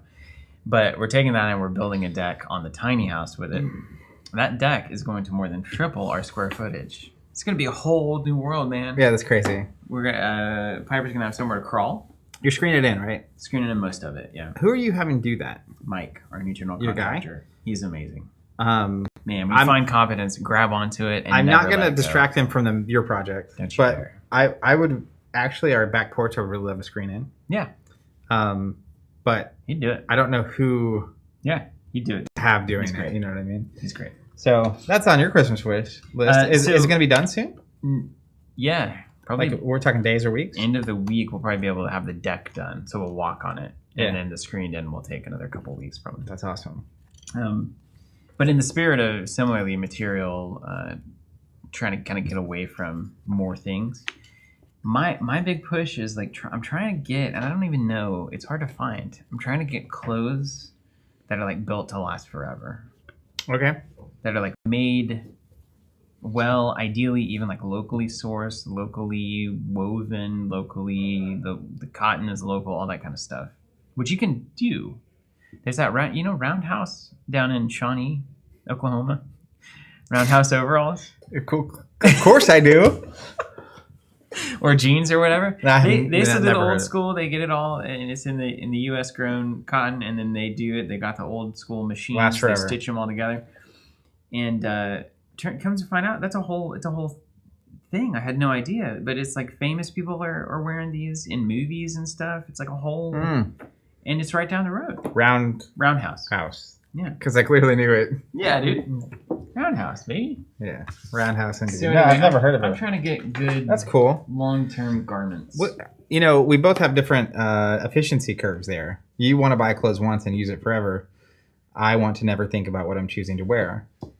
Although, if I could find, do they make them? They make them in black. They probably do. Is that the middle black? No, they probably do. They have the railroad. Here, I'll show you. Hold on. I want you to see this. A 120-year-old company, right there in Shawnee, man. That's crazy. Is that where Philip's from? That is where Philip lives. Yeah. Does he have the game store there still? Yeah. The Gilded Greyland. Cool, man. I'm going to show you. There's like famous. There's movie stars in these things, man. I was nervous to say the name because I'm so bad at that kind of thing, but I'm glad that I said it. I'm pretty sure I'm right. About Us. I think this is the about. No. What about the value? Shiochi's saying next episode, Steven's stream of consciousness while Zach takes a sleep. Takes a nap. Let's see how he sleep. Okay, I can't find it. I can't find it. All right. But it was like everlasting overalls, though. They'll last you. Everlasting, but at least they're like low impact and they're like made by real people, and I don't know. Yeah, I like that. I don't know. So I don't even know if those clothes exist anymore, but I think the whole fast fashion way it all happens, and I just want something. I want like a hardy pair of something that I can wear forever. Or for a very long time. Yeah. I definitely, you're talking about essentially how easy it is to now get things or know information and collect things and all the cards and stuff. I do think there's a kind of this obsession with efficiency, low cost, etc. on everything. It's like this is just the better way to do it. And at some point in there, on all these different categories, you start losing the quality and or the reason you did it in the first place. Yeah. We call that soul. You're a romantic. Yeah. That's what we are. We're romantics. We're finally willing to say it. In fact, I was reading a very captivating piece of writing of the day talking about it's likely that a modern romantic era is about to begin. Well, that'd be awesome. Cheers to that. Yeah. May it be true. And may we play cards like we did when we were children. So it's asking us to get our pumpkin point card, which we won't be using because we are sophisticated and we're just going to use Dragon Tooth. Man, you've got to buy orange for next year. Well, we were using the amber tokens from my Keyforge set. What if we use those little tiny pumpkins, the edible little pumpkins? You know what I mean? Those like little that chocolate you eat. ones? No, they're not chocolate. Oh, they're like weird sweet. Yeah, they're like candy corn. Yes, candy corn. Thank you, candy pumpkins. Yeah, I'm into it. And then every day that goes by, someone gets to eat a thing. Yeah, this guy. I'm going to keep you around. Okay, so then place a starting locale. So my starting locale is the Mayor Mobile. I'm going to put it middle. Middle, but isn't that going to compete with our red stacks? Am I doing the same? Am I mirroring? Yeah, I think so. I know I am doing that right now, but am I supposed to be doing that? I think so. Do you think we're charismatic people? Yes. Really? I think so. I don't know. I would say there are significantly more charismatic people. Right. So what percentage of them exist? What percentage of people are more charismatic than you? 30%. It's not more. What's the right way to say it? I would say 40%. 30%, 40%. Which one? 30, 40%? In that range. You think 40% of people... I think I am introverted. Right. That's fine. That's just a recharge test, baby. That doesn't get you out of your social obligations. but how would you define charisma as a word? I don't know. I guess we should start there, but like not even defining it. I think it's a fascinating question. Do you think the word charismatic? I don't know. Yeah, I've been trying to figure that out. Really, I can't tell if we're charismatic or just persistent. But when I watch a lot of other videos, a lot of times I feel like this person's abrasive or like this person's not easy to watch, and then I'm wondering how many people turn us on and feel the same way. Well, we can't ask them because they're gone. Yeah, I know that we're losing subscribers by the one. Yeah, I don't know, because there's also just like a comfort on camera that is difficult. Even if you go back and watch, this is always true. If you go back 5-10 years in our content, like the more we do something, the more comfortable you get. Yeah. But I don't know. I definitely have met a lot of people who I feel are less charismatic, and just like their ability to engage with those around them. I don't think I'm. That's why I said this. I said 30 to 40% because I think I'm like charismatic enough. Mm-hmm. But I don't. If you put 100 people in the room, I don't know that I would even register. Because there'd be 30 people in the room who are more charismatic. Yeah. And they're definitely not like top 5. Yeah. Like there's going to be the 5 people in the room that are just like everyone leaves, and it's like who were the 5 everyone remembers, and it's like those are the 5. You know what I mean? I do. Yeah. Okay. Well, I'm just curious. I don't know. What do you guys think? Don't answer for me. Is Steven charismatic? I want to be out of this contest. I think charisma is a mixture of entertainment and putting somebody at ease. It's just go to Webster. I'm just gonna Google. See, charisma. This is the problem with the internet. Compelling attractiveness. That's spades. Or charm. That can. This is getting weird. That can inspire devotion in others. See, because charm is just another word you got to look up. It's almost the root word of charisma. Charm, the power or quality. That's technically true of every word you write. It's just made of more words. It's true though. It's crazy actually when you really try to get down to the root of things. Anyways, that's a long story. That is actually trippy to think about. It's bothersome. So you look up a word and you get more words, but you got to look up all those words, but they're defined by other words. There's no word at the bottom of it. Don't think about it too long. It'll mess you up. It's sort of swirl. It's honestly, it's just like currency. Yeah. Like when you actually don't open it. Anyways, the power or quality of giving delight or arousing admiration. So again, delight? Let's look that word up now. I'm going to stop. But effectively, like look up rousing. Are you enjoyable to interact with?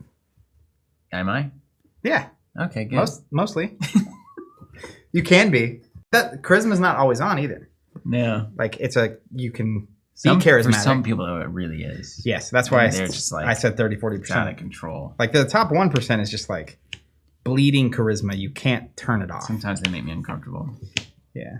Is there too much? Who's super charismatic is Rachel. Yes. Andrew's wife. Yeah. Unbelievable. She could walk into a room and everybody would love her in 5 minutes. Just without even, and she's not trying. She's not like. Yeah, she's not putting on. No, she's not like I'm gonna go be charismatic. She's just unlike Andrew. He's a black hole of charisma. I would say maybe bottom 2%. Yeah, at this point I'm just poking to see if he's out there. You know. The publishers are always watching. I know. Play. So pumpkin points, etc., etc. Play starting locales. Each player's locale deck includes one starting location indicated by. Got it. Yeah. Then you'll shuffle the rest and etc. Shuffle the rest and place them in a face-down stack above your pumpkin point card, which we don't have. Shuffle your main deck. Each player shuffles his deck, 40-card main deck, and allows the player to his right to cut the deck. Multiplayer format is available. The main deck is then placed face down. etc. Where's the starting draw? Oh, it says it on our thing. Starting hand, 7 cards. Yeah. Right I got to really shuffle because I have all these play sets of cards in my deck now. 7. Let's see. The results are in. Simon, I love this.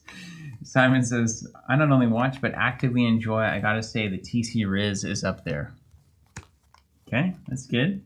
Riz. Lord of mercy. Ryan Roper with a good joke here. Steven likes his pants like he likes his stew. Hardy. Oh, Lord.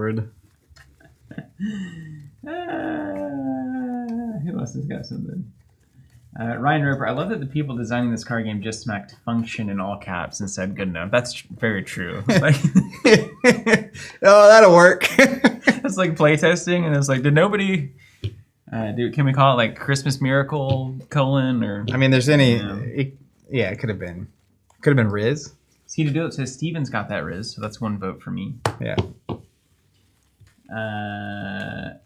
Brent says Riz with 2 plus signs. If you had your Riz just is mug, I think you would go up. Yeah. Charismatically. It's definitely a charismatic cup. Oh Lord! The thing is, it's a little unfair because if you're 3 hours deep into one of our streams, it's gotta be tolerable. where we have crossed the bridges of Alpha Clash into Fab into Nightmare Before Christmas, and really didn't cover any of them with any alacrity. If you're here, you have to almost answer yes to that question. How many do I mulligans? And we can only have one version of the character on the board. Is the second version that's in your hand worth anything? Can you cash them in, or can't you discard to draw? Remember we forgot that. You can discard somebody you have in play to draw. Right? I think that's true. Right? Yeah. Okay. And Steve, what's your starting location? My starting location is Finkelstein Hall. Just one pack. Asking if I revealed how I did at the Alpha Clash Pro Tour. I didn't, but I made top 16, which I was very happy with. I started with a loss in round 1, and then I actually started 0-2. And then didn't lose again. You rode the submarine. I did submarine right to the top. So top 16, and the main thing is I just had a blast. That's really not what's supposed. It's not what it's for. Did you win or not? You fool. Donald Kelly, the Riz just is. Riz just is indeed. Okay, I've got 2. I'm pitching 2. Are we reshuffling on it? Hold on. Is it selective? Do you want to do it however we want? Let me see if it says. I'm going to set them aside. I don't think that's how. I don't know that we get a mulligan. Doesn't say anything about it here. Okay. I guess I'll play him. So starting hand, 6 cards. Let me just see if I got anything good here. Okay. And then we said I'm the Pumpkin King, correct? We did. We flipped for it. Okay. So remove a day counter. Place new locales. Do we see it before we decide where it goes? Yeah. I got the fountain. I got the back alley. Draw 2 cards and move 3 cards. Okay. And the fountain is function, search 3, 1 character. And 3 pumpkin that's points. good. Don't let that get turned on. And then Pumpkin King activity. So Frank. So awesome, especially those of us who have never played Alpha Clash, Flesh and Blood, Crokinole, or Nightmare Before Christmas. But Frank is here. Love it. Totally random here as well. I'm going to choose... Did we start with any money? Oh, the money's temporal, right? It's only for the turn? Yes, Yeah. and you don't start with money. You have you have functions to get money, though. Okay. Wow, real bootstrap game. I'm going to do... I'm going to choose the... do I want to do that? Let me read my cards. Hold on. Boring. Yes. I'm going to choose the discard to get a pumpkin point. So I can you also can do the same, that. yeah, because we are tied. Well, I shall. I need a pumpkin point. And I don't get a function this turn, but I do get to play cards. You get a function. I forget the turn. Okay, so this is the start phase. Then we'll go to player turn. So we'll each get a turn. Okay. So perform a function, and then we can play cards. Got it. But I'll go first because I'm the first player. I've got extras of these. Ryan Roper says they printed function all over the cards. They definitely don't have all the rules. All right, we'll drop a Dr. Finkelstein in the discard to gain a money. Okay. Then we go to the player turn. So I'll perform a function. I'm going to do the function to add 2 points. Then I'm going to play a surprise for 1, Dark Alley. Search 5 for Wolfman, Decomposing Guy, or Harlequin Demon. Or, and I won't read the other text because we're going to definitely search 5. And remember, one of the things we learned is that you get all the other things that hit on the search. Yeah, you get all of them. You don't just choose one, you get all of them? You get all, even if it was multiple copies of the same thing. Oh. So I hit none. Great, love it. Good deck, dude. Yeah. Built But a hit. remember, it's a surprise. So at the end of the turn, I'll draw a card because I played a surprise. Okay, so we should just... You want... This game is built to just... You just do what you want. You get the thing you built to do quickly. But there's 12 turns, and you start with like nothing and no money and no whatever. So 16 in the middle of Miami. I'm going to pay 2 for the mayor, lugubrious leader. Whenever a character in your Halloween town other than him is discarded, I draw a card. And I'm playing him to the fountain. Okay. I'm going to use my function to add 2 pumpkin points off of Finkelstein Hall. Yep. I'm going to pay 0 for Bunny. Search for Behemoth, Easter Bunny, or if Behemoth and the Easter Bunny are the same, they're not. Yeah, I didn't read it because that's right. Okay, here we go. 4. Igor. I never realized. Roadkill. And Igor. And these are discarded? Yep. Or discarded? Well, once we're on a deck, at the start of your turn, one of the things happens, or at the end of the turn, you shuffle the deck back in. That's very funny. Oh, wait. This Yeah, leave that out. So that And I'll tell you why that's funny, because I'm also going to play Master of the Plan, Search 5, Finkelstein, or Igor. And you saw 2 of them? If I had only played that first, I would have been in a better spot. Jewel. Definitely going to hit the bunny now. Wreath. Outfit. Sally. Corpse Dad. Who needs him? Well, you got closer to something. Yeah. Yep. Yeah. What up, Matthias? All right, and then let's just put a Wolfman here for 2. Now, Back alley. for those at home that may not know, whoever has the most, what are these? Terror points? Fear points? What are those called? Halloween points? No, there's a name. Scare points. At the end of the game wins. So, like the mayor, lugubrious leader is worth 2. And so we're trying to get a bunch of characters out and creations, which are the green cards. Okay. You done? We did it, yeah. All right, so you empty your pumpkin points. You don't get to keep those. Yeah. You reimburse your surprise card, so I'll draw a card. Say discard, and then we... And then you remove any hex counters. You discard down to 7 if that's a thing. You recycle empty main decks. So if you deck yourself during a turn, you don't immediately reshuffle. Okay. And then you rotate the Pumpkin King. I'm the king. Then we start back over. So start of the phase, remove a day counter. You want to grab one of those little red tokens. We'll just know who's, Yep. And then... How many cards you got? 4. We place new locales. That's very good. I'm going to play Town Square. It has a function, add 4 pumpkin points.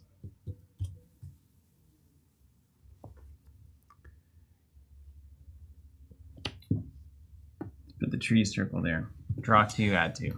I love the tree. Like in the movie, when he gets to the tree circle, I remember as a kid, it was just like, there's all these other worlds he can go to, and they're all based on different holidays. This is the coolest thing. Sick. Anywho. For my choice, I'm going to choose discard to get a pumpkin. And it's free for whom? Those creations. Neither of us. Neither of us. Discard for a pumpkin? Yeah, I need the money. Wow. Wowie. So I'm gonna get $2 if I want it. I don't, so I'll let it roll. Okay. You're not gonna get any money. Nice. No money. I chose a good one. Your turn. Player performs a function, then you can play cards. To perform the function, I can either draw 2, move 3, which is not great value. I can draw 3. I can add 2. I can move 2. I gotta look up this hex business.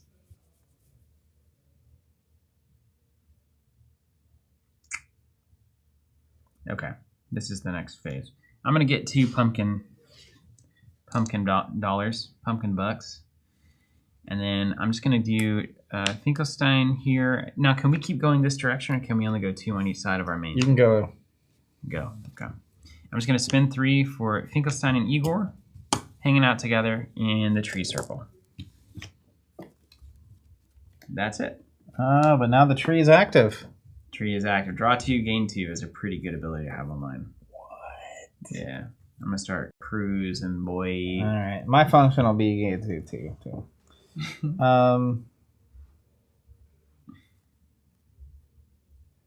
We're gonna be cruising.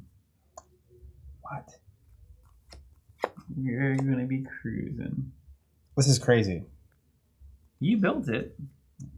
I know. I'm just remembering. This is a year in the making. Corpse Kid, also known as Ethan. He has a Hex ability.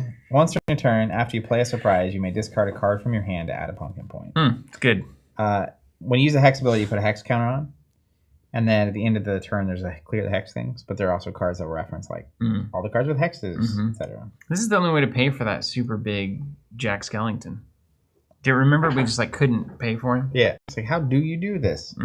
Anywho. That's one way. That is a way. So that cost me 2. And then that's the end of the turn. All right.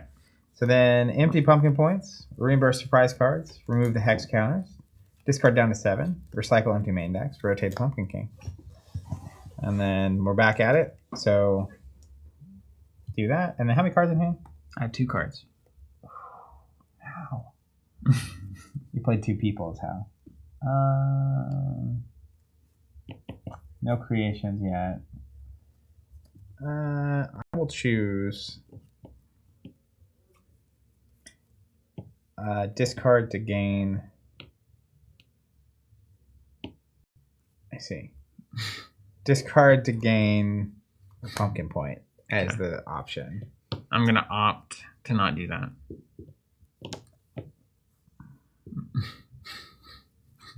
I'm gonna do it. What'd you discard over there? Hey, let me see what you discarded. Halloween Bell. Just a creation. That's a creation. It costs -2 of my mayor's at my mayor mobile. It's also -1 of the mummy boys at the same location as the mayor. So you're trying to get the mayor into the mayor mobile. That's right. I mean, the mayor mobile starts out. Not hard. Not hard. No. Not hard. But, you know. Okay, so, and I gain a point. So then I'll activate this function on the fountain, which is search 3, 1 character, and add 3. Oof, that's good, dude. I hope you hit no characters. I hit 3 characters. Ugh. But I only get 1. Ooh, those are cool ones. Yeah, so Hanging Tree is one of them. When playing this card, you may discard characters from your hand to reduce the Hanging Tree's cost by 1 for each character discarded. Monster Under the Bed cannot move. Whenever a function at this location is performed, you may discard a card from your hand to gain a pumpkin point. Love it. Okay, so you're just going to get your big bunny, your big bags over there. And then Wolfman. When this Wolfman is played, you may discard another character at his location to draw 2 cards. And remember, when a character is discarded from play for me, I could draw a card.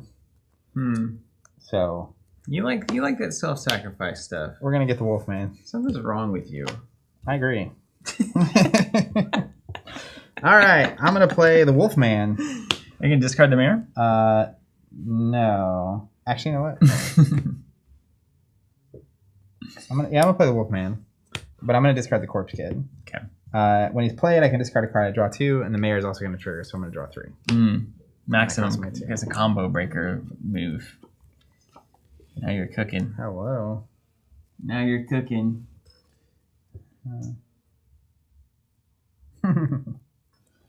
Do you put any stuff in your deck that messes with me? No, I don't know. Why? I'm gonna play This Is Halloween. This is Halloween. This is All creations. Yeah, okay. You go to preacher mode there? All creations. I got greens, beans. All creations are cost +1. All characters are cost -1. For me as well? Yeah, I think. Forever? Just this turn while the surprise is active. So then I'm going to play Decomposing Guy for free. And it says, during my turn, I can discard Decomposing Guy from play, search 3 for a card. I'm not going to do that. But if you do that, you also draw a card from the mirror, right? Yeah. I sure do. Yeah. I'm going to play Little Witch. For free? Yep. During my turn, I can move the Little Witch to the same location as the Big Witch in my Halloween town. The Big Witch is not out yet. And then I'm going to play Undersea Gal for 1. During my turn, I can discard the Undersea Gal from play and search my discard pile for a card. So when you discard it, you also draw a card. I draw and I get any card out of my discard pile. This is Halloween. This is Halloween. Oh man, ridiculous! Really. It's really a live demonstration of the problem we're talking about. Did we reveal a new locale? We did. Because this is the... No, we didn't. We Because didn't. I played you here last time. All right. Oh, wrong back. Here's the lab. Back alley. Function, draw 2, move 3.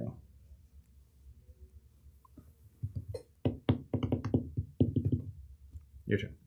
Okay. Steven, what's your new location? My new location is the laboratory. It seems important. I believe it actually says the laboratory. Sophia Stein says, draw 1 card each time you play a creation if you're at the laboratory. If he's a laboratory. So I'm going to try to get him there, obviously. And his move, is it like 1 is 1 move? So you should have a function on your thing. Yeah. And this one as well. But like if I move 3 cards, do I move them 1 space? 1 space each, yeah. Okay. Yeah. Can I move 1 card? Do I get 3 movement points? I think so. But it says move 3 cards, not move 3 spaces. Let me see. Can you please reference your tiny rule book? I can, and I will. Anyway, it doesn't matter. I'm gonna. I love every time I do something, the slow realization that my deck is cooking. You're like, okay, this guy. I Declare. It's bankruptcy. Each player may move. To move a character, play choose one of our characters already played below on one of our locales and moves that character to this locale. Characters require 2 movement to leave a particular locale, not able to be moved in this manner. Come on. You know, this is really just proto Warhammer Conquest. Did they steal this design? I mean, that's so hard to. It's basically the same game. New location comes out, You got to stack stuff there to get the ability. but there's no fighting. Yeah, but that's hardly a innovation. I'm going to choose the back alley function, draw 2 cards, move 3 cards.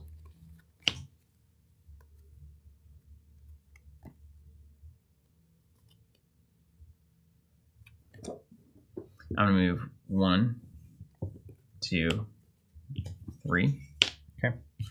And then I'm going to play for free a decomposing guy because of your surprise. Cost me nothing. And then Nimrov, it's starting to feel like someone is getting bamboozled. then I am going to pass. I'm pretty sure you get 3 movement points, basically. Okay. But if anyone out there knows, let us know. Okay. So end of round. Empty pumpkin points, reimburse surprise cards. I play 1 surprise. And then, et cetera, rotate Pumpkin King. You draw a day. And then we're back at it. Day out. Do we reveal the new locale now? Yep. Town Hall. That's a waste of time. Let's come put Sally's room over here.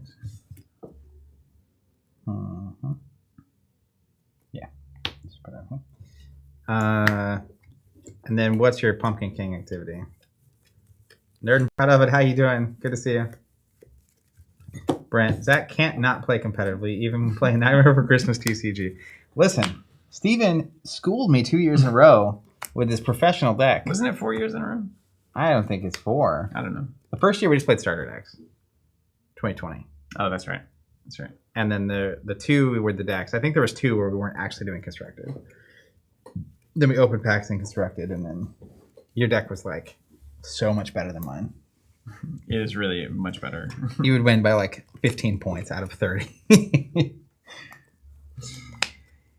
going to discard a gain of money or a pumpkin dollar. Would you like to do the same? Yes. I'll discard a Wolfman to gain $1. Okay. Over to me on the functions. Mm-hmm. Which ones are active for you? All of them? Or These two, yeah. Draw 2, add 2. Draw 2, add 2, or search 5 for a creation, add 3. Oh, yeah, this was your creation machine. Makes This sense. is The the creation laboratory, machine, Dr. yeah, Finkelstein, and Yeah, yeah.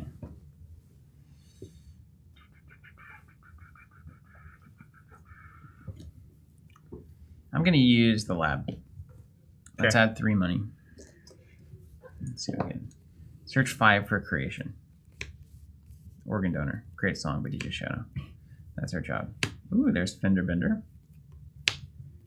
Sally. Black Cat. Okay, we got one creation. Hey, Joe. Hope you're doing well. And then the rest get discarded, yeah? Feels wrong.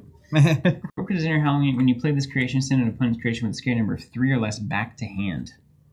Say that again? Wow. Do I have a corpse kit in here? In my deck? I think I saw him really early. Did you take them all? I've got a disgusting little deck here.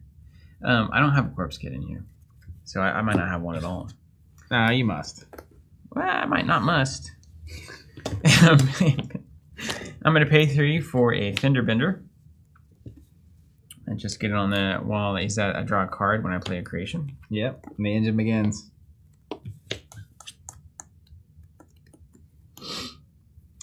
And then, I don't know. I'm just going to take a chance.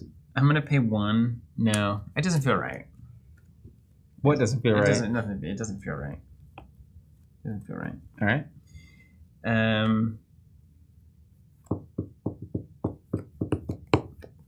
Yeah, I'm going to do it. I'm going to pay 1 for Mad Genius. Discard a card from your hand. Me? Yeah. Ooh. What'd we hit? Jack Skellington, the Pumpkin King. Okay. Yeah, that seems good. He's just a fine guy. It's not the flaming yeah, one. Cool. But it's not nothing. It is not nothing. Yeah, Mine? go ahead. Well. Hey, Joe Phillips.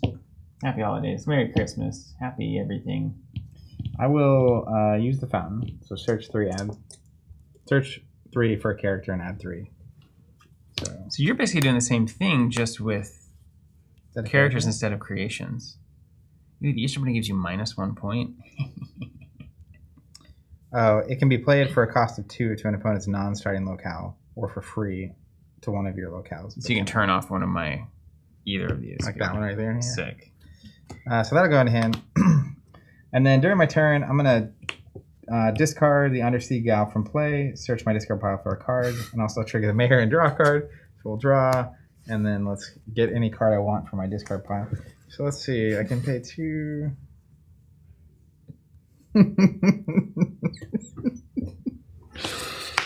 Woo! All right. X-Wing players.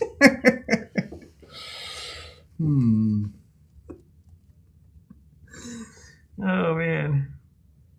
The combo deck. Is Corpse Kid what you're looking for? Yeah, it was what I was looking I for. had played him. That's why I was like, Right I know I've seen this.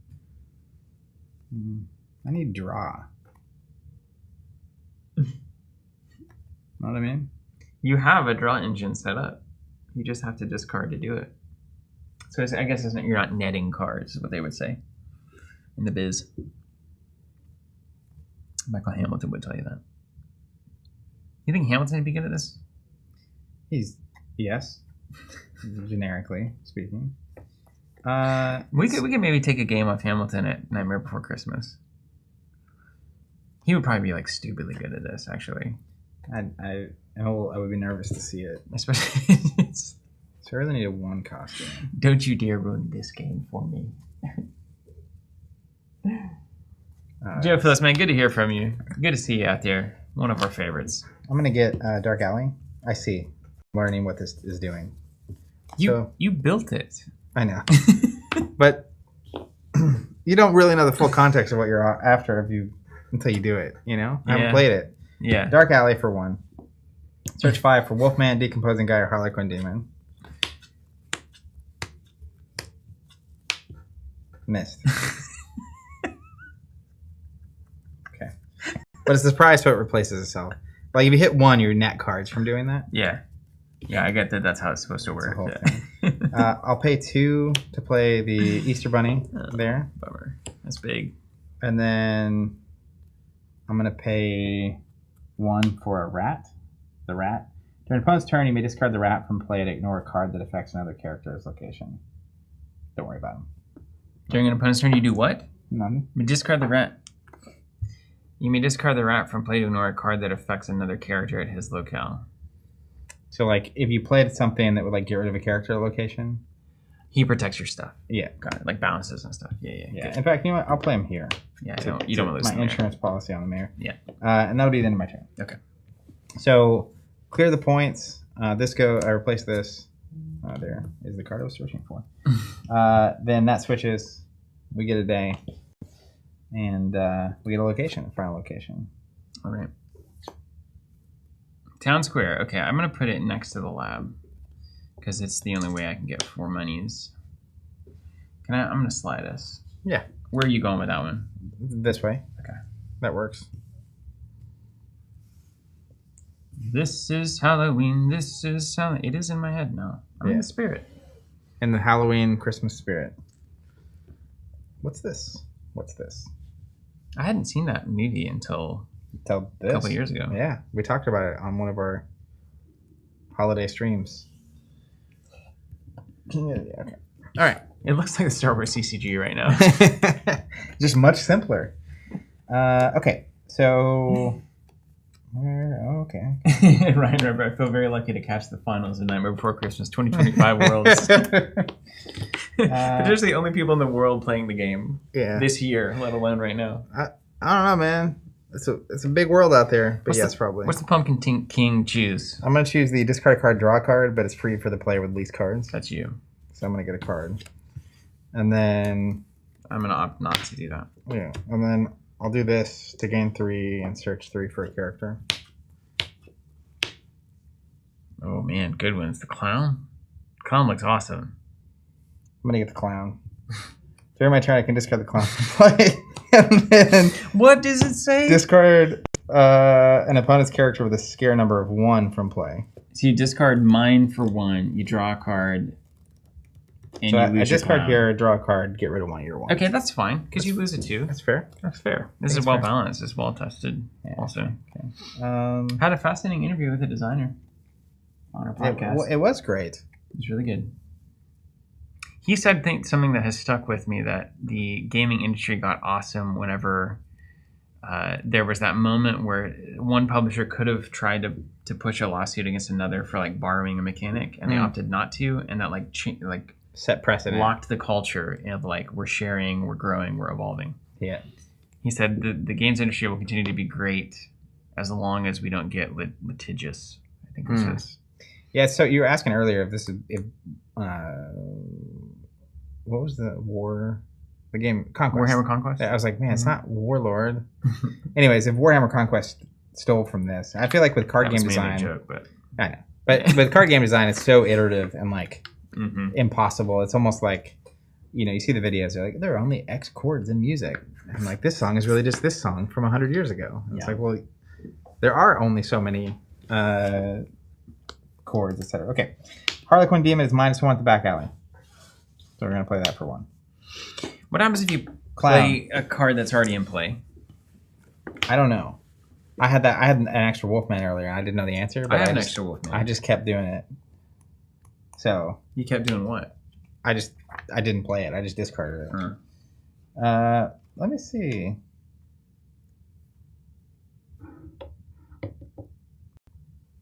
This is how a player may not play a card if there are not enough pumpkin points. I thought I was going to say playing characters.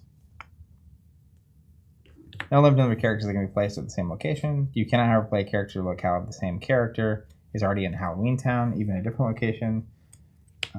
Okay, that's it. Yeah, that's all it says. Then I'm going to play Bunny. Search 4 for Behemoth or Easter Bunny. This is it's just a game, man. What is going on? And that's a surprise. So let me make sure there's nothing. Move. I can discard. No, I don't have resources left. I think we're happy with this. Okay, pass to you. And I'm at 2, 4, 5, 6, 7, 8, 9, 10, 11 points to your 2, 3, 4. Nope, 2, 3, 4, 5, 8 currently. 11 to 8. With 7 days to Halloween. Or Christmas. 7 days to Christmas. Over to you. Okay. I'm going to choose draw 2, add 2. This is the only one or you can do your main location, I guess. Okay. And then I'm going to gain 2, and I'm going to read this card. Yeah, take your time.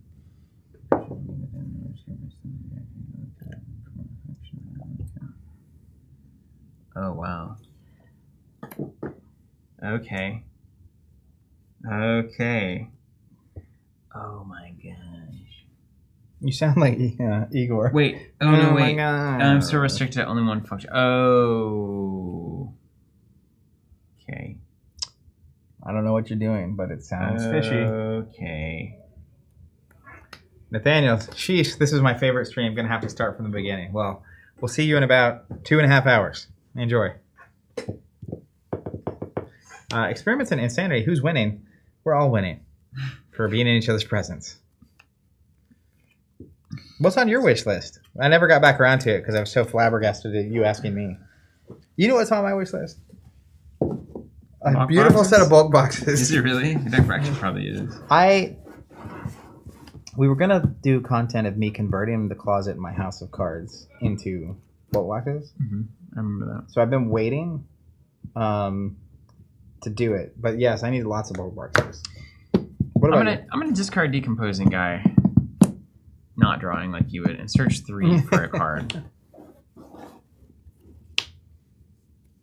Organ donor.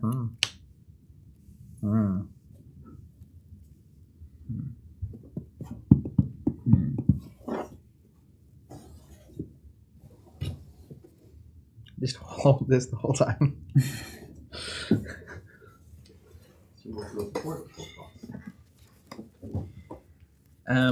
Okay. Yeah. Okay. How many cards are you in? None. Okay. I'm gonna get this organ donor. And then I'm gonna pay 1. And it says each player starting with a Pumpkin King and continuing clockwise around the table may choose to discard Finkelstein or 3 characters, so either 1 Finkelstein or 3 of any other character, from their Halloween town to play 1 creation from hand for free. I'll pass. I'm going to discard the Easter Bunny, Oh, boo! Boo! Igor, and What Wolfman. sick tech is this? I'm going to play a But you're clearing your 6-cost board. Santa Claus outfit. Oh my god. I feel so much better about constructing a deck. Remember, you were on some hot stuff here, man. You got rid of my Easter Bunny? What madness is this?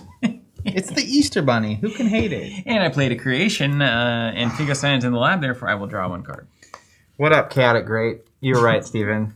What was the The creation? publishers are always listening. The creation was Santa Claus outfit. Okay. Whew. All right. He got me. You good? That's it. Yeah, I got nothing. Oh no, I guess I'll play. I'll pay 1 for a Corpse Monder. Now you're back Off on my card draw. Yeah. All right. End of the turn. I'm going to reimburse my surprise. Yeah. Oh, I guess I will too. Organ donor. And then we'll pass the Pumpkin King to you. Draw your day. And that's the wrong card. Here's the Pumpkin King. Yeah. 6 days of Christmas. I'm gonna choose discard gain of money for free because I got the most creations.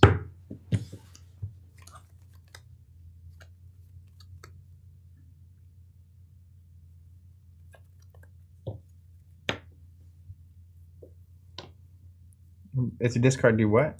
Gain of money. Gain a pumpkin. Don't need that. Pumpkin butt. Okay.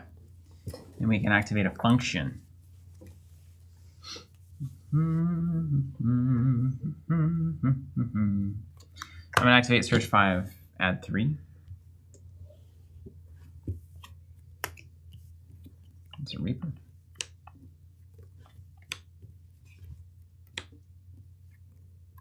Oh, beautiful foil jack. Ultra rare. Get the confetti and the flames going. Rip it and zip it. A fat hit. A sick rip. Boom, boom, boom. Bow, bow, bow, bow. That's worth at least $3. The value. What's the EV?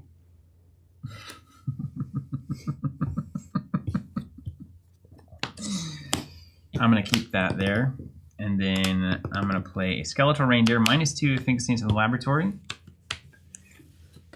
Like, And then I'll draw a card for Finkelstein's ability. this is ridiculous. This guy can't be stopped. It's disgusting. I missed my true calling as a TCG player. This You could've- was the one. You could have been the Nightmare Before Christmas TCG World Champion. The This one. was the one. The once in future. The only. All I right. missed it. Over to me. Mm-hmm.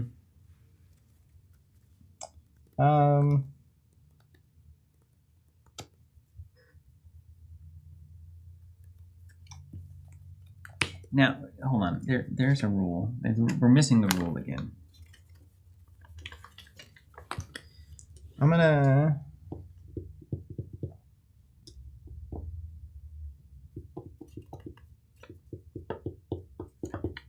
You know, the scare points indicate how scary the character is. That makes sense. Yeah, like in the lore. Just so you know. So I have to perform function first. Don't want that. How many cards in hand? 5. What nonsense. I'm going to choose the back alley function because I need to clear my deck so I can reshuffle it. Because if next turn, it's just going to get worse. I'm with you. So no pumpkin points, but I will draw 2 cards. And then I get to move to 3 cards. Here's a strategy tip. The Pumpkin King should try to choose the activity that will benefit himself the most and his opponents the least. I need the GIF. Do I want to move things? Yeah. I'm going to move here and here. Because let me tell you, that clown's going to be going away soon. And then I'll end the turn. Okay. Just drew cards. And that's going to be that. Any surprises to reimburse? That's right, Van. None. I had one that I played. No, I didn't. I just searched with that. Yeah, that was just a search. Okay, I have nothing to reimburse. Everything's over to you. I will become the Pumpkin King. 5 days to Christmas. 5 days of Christmas. I need to shuffle my deck. I will choose the draw card free for the player with the least number of cards. That's not me. That's me. That's right. This is Halloween. This is Halloween. I'm going to get you on the second shuffle. That's the big one. You've been pitch stacking or whatever. First one was just to thin it. That's right. Now you're gonna stack it. So we shuffled. I'm going to draw a card for free. And then I get a function. Let me look. I love this, Brent. Because of the stream, maybe 2 years ago, I picked up all the starters and a couple boxes of boosters for this game. They remain unopened. Well, this is the year. I will choose the town square function to gain 4. No reason. Oh, and this is really powerful, actually. I'm going to discard Clown and discard your Crokinole. And I draw a card when that happens, of course. Then I'm going to play Dark Alley for 1. Oh, we're cruising now, dude. Look at you. You're... Search 5 for Wolfman, Decomposing Guy, or Harlequin Demon. Got one. Got one. We thought that was going to be a bust for sure. That's a surprise. So here we are. Let's discard Decomposing Guy to search 3 for a card. So we'll search 3.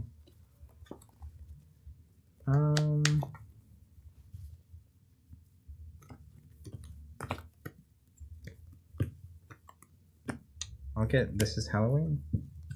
And then he discarded himself. So that's a card. Discarded himself. So I draw a card.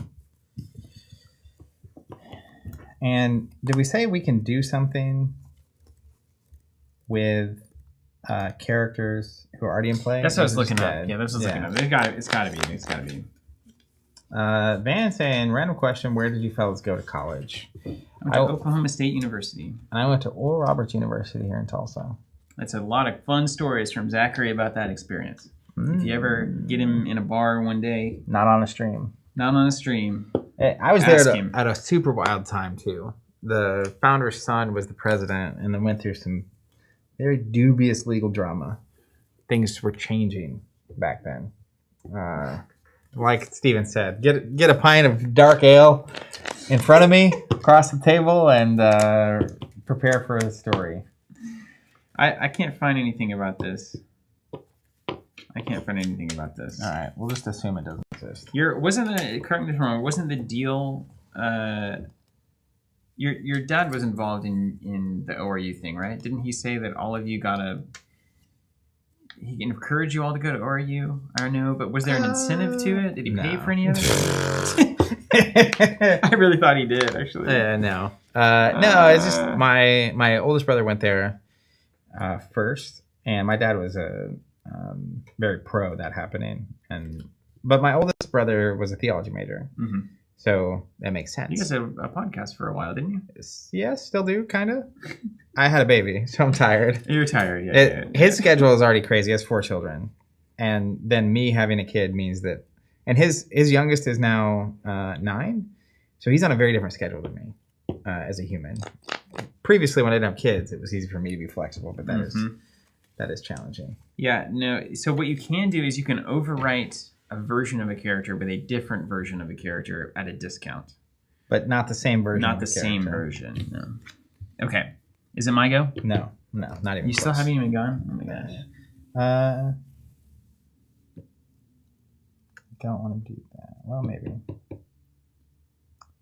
Okay. Yes. So if I pay 1, I've got 2. 3. Yep. Oh my gosh. It's turned into a flesh and blood game. This is Halloween. This Creations is Halloween. cost +1. Okay, no big deal. Characters cost -1. Love it. And then I'm going to play Corpse Kid for 1. And it says once during my turn after I play a surprise, I can discard a card to gain a thing, which is fine. Then I'm going to play Corpse Mom for free. And when Corpse Mom is played, add 1. Oh, you know what? We're going to do this at a different location. No, you already played it. Add 1 pumpkin Don't for touch my cards. every other character at Hello Cow with the corpse word corpse in their name, which is 1. So I'll add 1 back.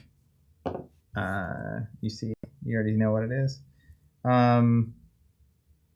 And then I like it when you just have to start believing. I'm going to play Decomposing Guy for free. Legally. Then I will discard him to search 3 and draw a card, and I'll draw a card from the main after it's over. So,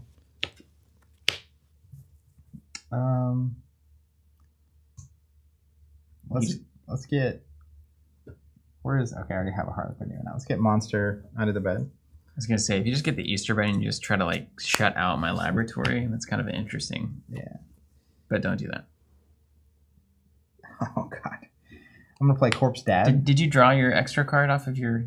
Oh no, yeah, I did. I drew. Okay, you drew a Corpse Dad. I'm gonna play Corpse Dad. When Corpse Dad is played, add a pumpkin point for every other character's locale with the word corpse in their name. Look at this. See, your deck's cooking, man. Yeah, now we're cruising. You're cooking. Then you're cooking. I'm gonna play Roadkill, which actually costs 4. It's +1 because I played This Is Halloween. But it says Decomposing Guy is in my Halloween time. When I play this, I draw 2. So you discarded him to do the thing. Oh, not playing it. Don't worry about it. What are you gonna do with all that money? Oh, I have things to do. Dude, you're going off. This is crazy. Let me just take a second.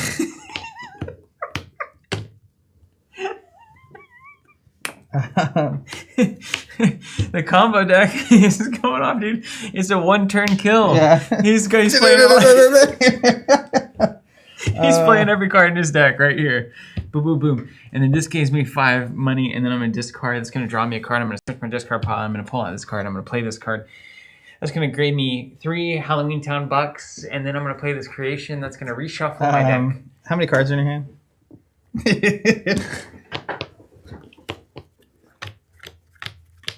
5 cards. 5. Then yeah, Star is about an hour from Tulsa. I'm gonna play Behemoth for 1. It's about 45 minutes from where I live, though. Then during my turn, I'll discard and make you discard a card, which I'll draw a card. Thank you for keeping that tidy.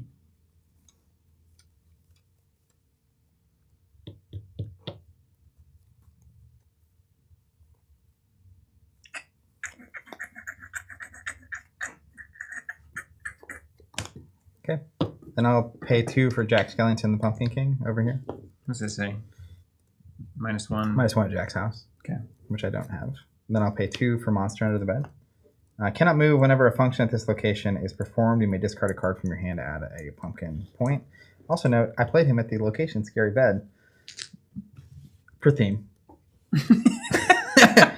Scary Bed, by the way. Function, place up to 2 cards from your hand face down beneath the Scary Bed, then add 2 pumpkin points for each card you just placed. Okay. So it lets you like thin your deck and gain points at the same time, basically. That will be me. It's impressive. I don't even have functions on mine, and you got all this stuff. It's pretty cool.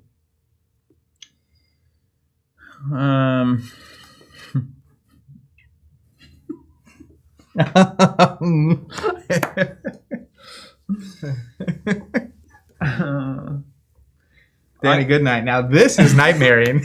I'll activate my base function to gain 2 money. Top choice play there. Top choice play. I'll do It's a Phase, My Dear. Search 3 for Finkel or Sally. Oh, there's a Finkel. Hello, Oogie. Oogie Boogie. Okay. There's a lot of Dr. Finkelsteins in here. Danny, good night. It's working. Let's pay 1 for Wolfman. Did you answer the how far is Stillwater from Tulsa comment? Yeah. I was too busy playing all my cards. Wolfman is played. You may discard another character to draw 2 cards. I see. You're cooking. Now you play Finkelstein back. Get your thing online. Finkel for 1. Back in. And Got it, great. What a specific and fun corner of the internet y'all have built. Oh, you don't even know. Chaotic, great. I assume it's Tim out there. We're gonna be cooking some stew this next year. This is gonna be such a specific alley of the internet. All right. Recycle surprises, yeah. Surprise, surprise. Okay. This passes to you. Remove a day, and you gotta say it. 4 days to 4 Christmas. days to Christmas.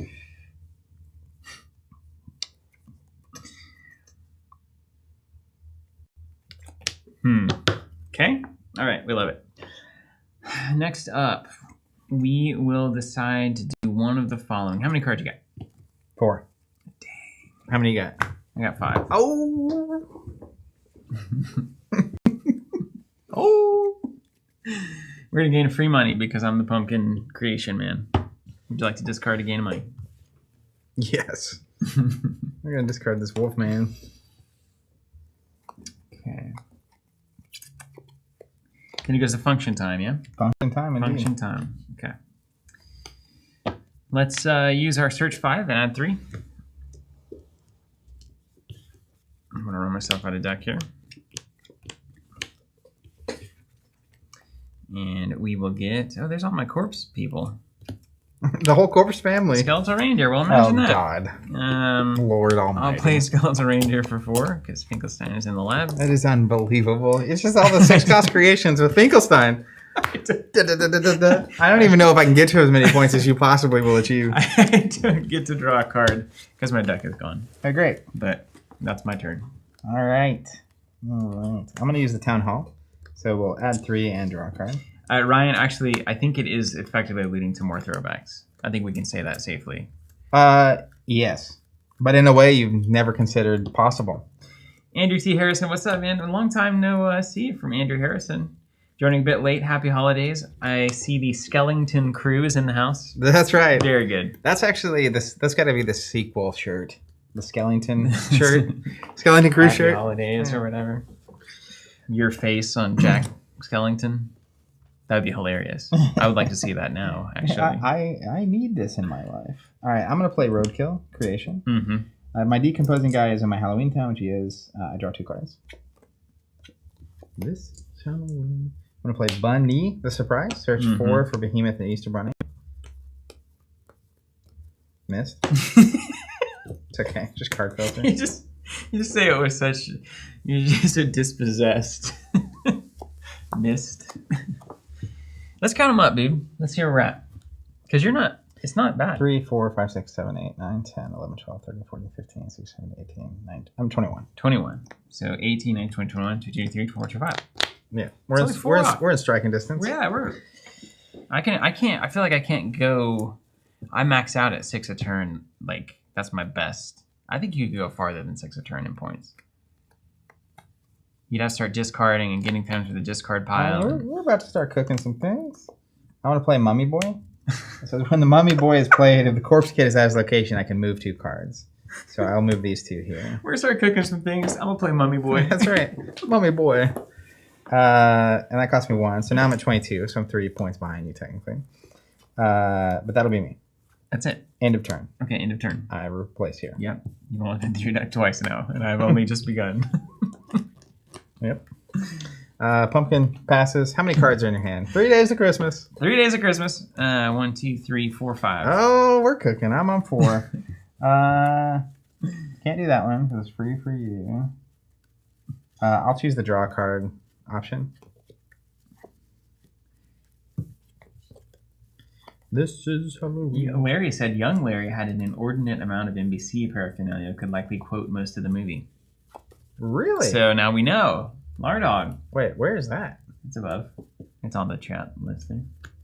Unless you blocked him, which you probably... That would be so good. I don't see it. It's nowhere to be found. Brent said, can you imagine an LTC throwback tournament? But the final would have to be Rage, so maybe not. Game true to its name. What did you choose? Did you pumpkin yet? I chose the draw card for Good free. Decree. I'll probably do the same. I'll do it.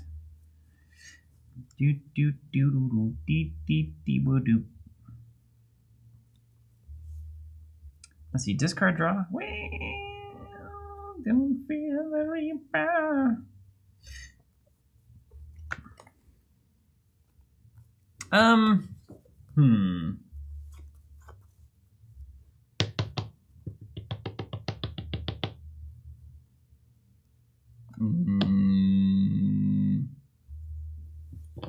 Yeah, I'll discard draw.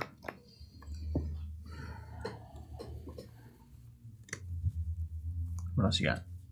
Thinking.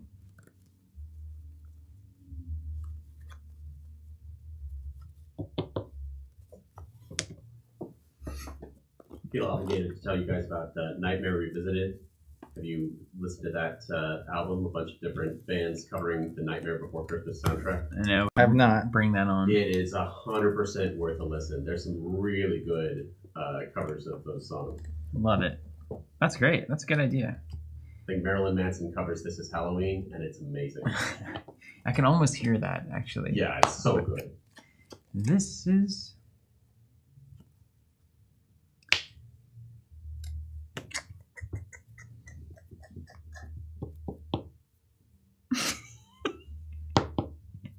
You comboed your way into a terrible end game. No, it's not that. I just don't want to have to calculate. I just play creation. I can activate Scary Bed, put 2 cards under, activate here, discard a card from hand, gain a pumpkin. So I gain 5 resources off that, which I have cards that I want to put under there, but I want to make sure it's worth it. Nice. So I'm just doing some math, you know? Anywho. It sounds like you're like trying to describe like an advanced TCG in like really friendly terms. Well, if I get 3 pumpkins, if I that's true. It's not wrong. Okay, I will. I also need to get this deck gone this turn.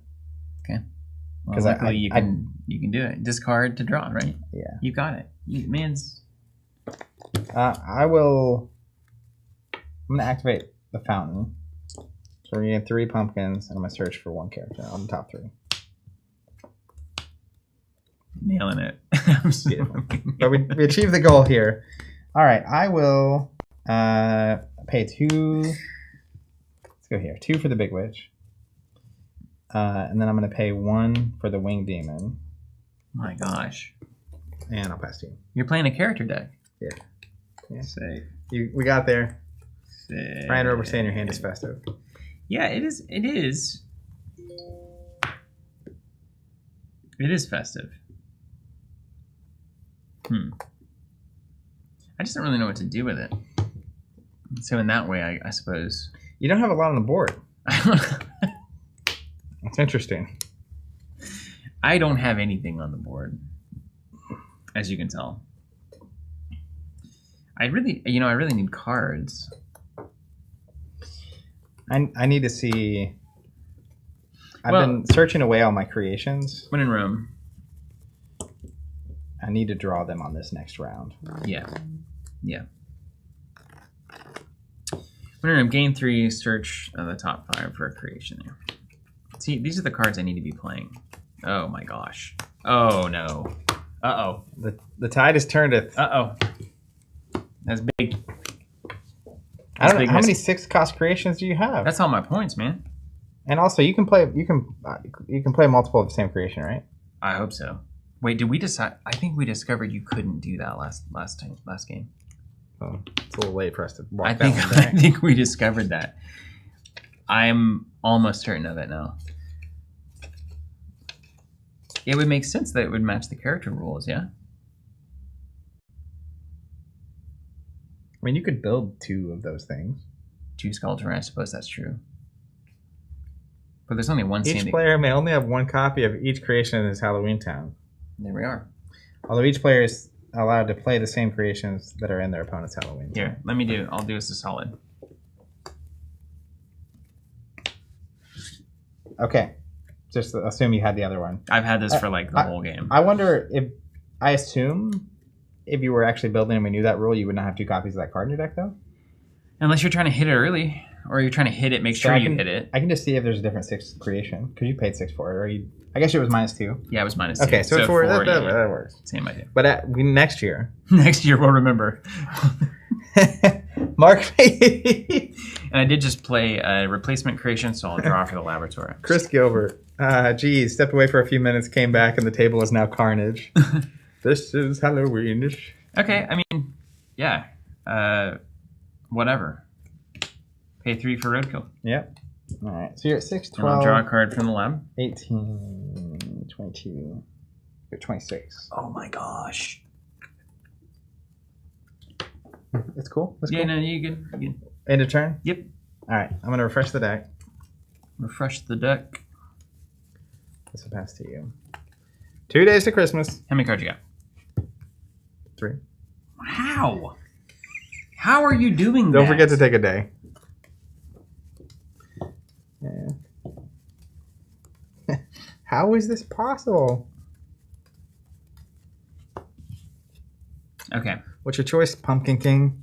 My choice is free money for Steven. What's my option here? Discard for money. Yeah, we don't need none of that. You don't need money. You got, man, this is crazy. Look at the different way we've approached the game. It's pretty cool. Then it's my turn to play. Mm-hmm. Yeah? Okay. Well, I'm going to trigger the lab here for my function. I'm going to gain 3 money. I'm going to search the top 5. I think there's at least one more that I need to You're play. looking for creations? Yeah, there it is. 3, 4, 5. Oh, shoot. Read the text on that bad boy. Yeah, when it's played, every character must discard 1 from his Halloween town, which you can do that In spades. in spades. That's right. That's right, man. At least 5 to 8 rounds of Crokinole after this. Just kidding. Probably 1 or 2. All right, then I'll go 2 for a devil. Every time an opponent's character is discarded from play, draw a card. Can you imagine if you had that earlier? That would have been so good. And then 1 for Corpse Mom. That's in your hand, right? Yes, sorry. And then I'll pay 1 for Organ Donor. I'm going to discard my Finkelstein to play a creation for free.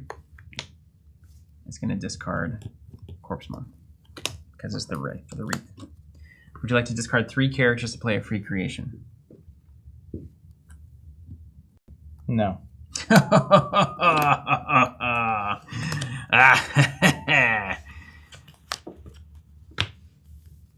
Pass you.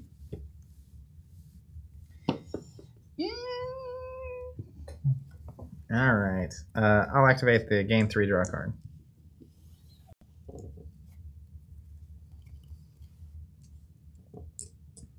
Awesome, Zach. Oh yeah, Vance, and I miss Swords of Strong, especially since I can't find that game anywhere. Yeah, it's long out of print, sadly.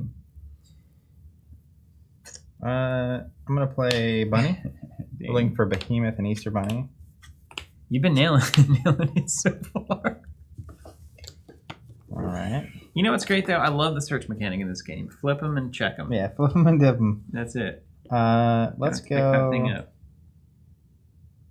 One for a Cyclops. When the Cyclops is played, I can discard a card from my hand if I do draw a card. Cyclops. Wow, I didn't even know that. You can't have more characters in your deck, right? Are you done? What? How many? I mean, you can't have more unique characters in your deck. That's like a bajillion. You never know.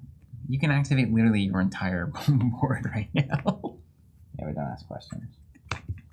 Unfortunately. Oh, you got to do this too, by the way. What do I do? The wreath. Every player's got to discard a character from their Halloween time. All right, I'll get rid of the mayor. And then I draw for the dome. I'll play the mayor. Nice. And then I'll pass. I'll refresh from the bunny. Pumpkin King to me. 1 day to Christmas. Oh, I need to draw for the lab too. I'm doing that. No, I don't, because Finkel Snow was discarded. How many cards I now? played right. What's going on? 1 day to Christmas. I have 2 cards. I have 2 cards. I matched you this time. Let us draw, man. Come on. Let us draw. Let us draw. Let us leave.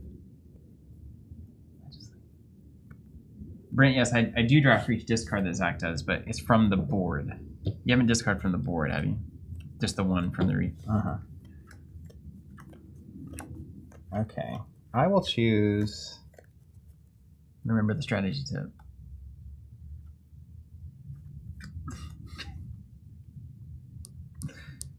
Move. Well, I think I have to be sort of clever here to have a chance somehow.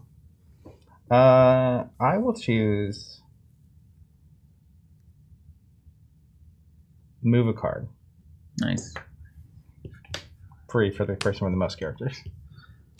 It's me! All right, I'm going to discard and move here. Yeah. Turn on the lab there. Okay, so it's going to cost that many. My function will be 3 draw a card.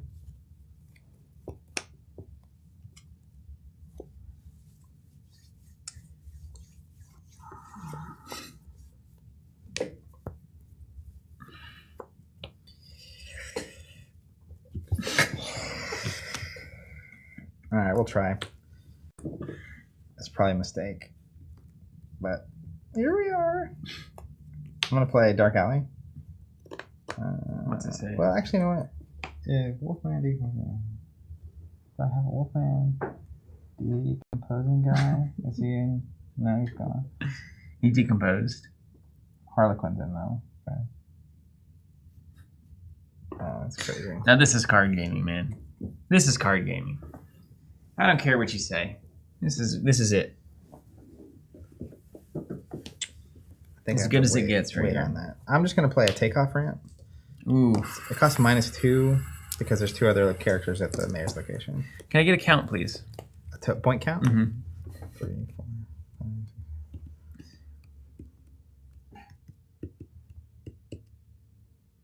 31.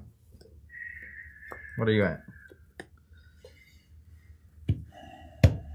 19, 22, 27, 29, 30, 31. Hot diggity dang! So it's going to come down to the last turn, okay? On my go, I just don't know if I have more creations, you know? But it's the quickest way to get $3 anyway. I could draw 3 cards instead. Ooh, and save up for that last turn. Yeah. I could draw 3 cards. Do I have more creations in the deck that I can play? One has to assume.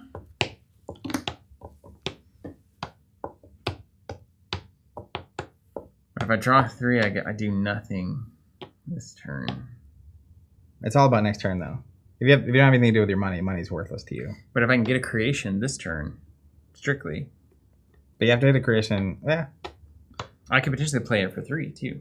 It could be -1 if Wolfman's in the party or whatever.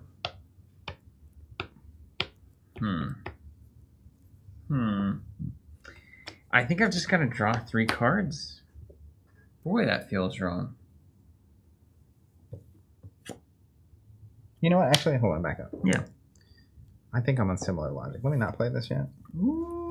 Because I actually think my best play Yeah, bring it on. is draw 2, move 3.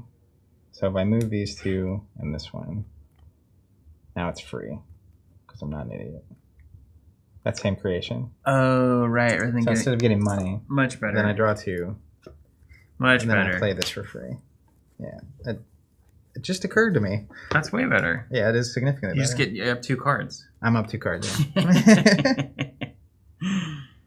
Huh.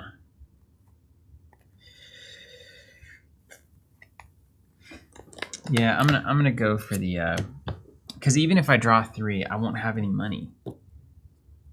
But you will have money next turn. But at max I can get is 3 money. 3 money is 3 points. Yeah, but like, aren't you? You essentially have to hit a creation to get any more points. Mm-hmm. That may be true anyway. Which, if you're searching 3, it's the same as drawing. 35. It's better. Because Yeah. the only, I mean, actually, you have a ton of characters you can just play in your deck. Yes, that's right. So if you don't have more creations, the best thing is actually draw 3. Next turn, get money, play as many characters you But can. 3 money equals 3 points. And that's not a lot of characters. That's only 3. Yeah. It's 3. I think you, I don't think because we're tied at 31-31 right now. I think so. Yeah, because you just played the thing, and I know you can just destroy characters. You can load up pointies. Let's check it, dude. Search 5. Hit the button. These are my 3 draws. Not awesome.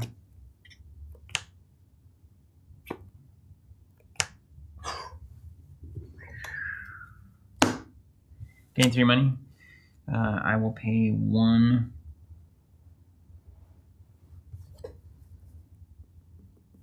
for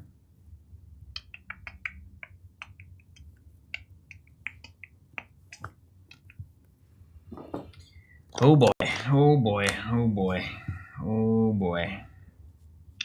Oh, hold on. It doesn't work. I can't play this yet. It says minimum cost of 1. Got it. Yeah, but next turn will be a 1 coster. So it's coming in. You don't know that I have 5 points. Yeah, I don't even know that. I never even knew it. Thanks, I'll Kate. go and just play Igor there. All right. 0 days to Christmas. I am the Pumpkin King. I'm going to choose free draw because I have Yeah, it nothing. checks out. I can discard the draw.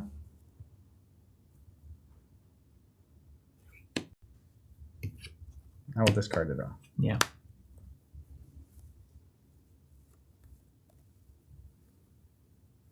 All right, we're going back to the lab, man. Flip it and rip it. 1. What is that card? Fender Bender. I've already got it.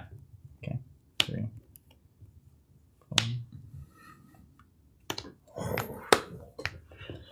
4. Could be the moment.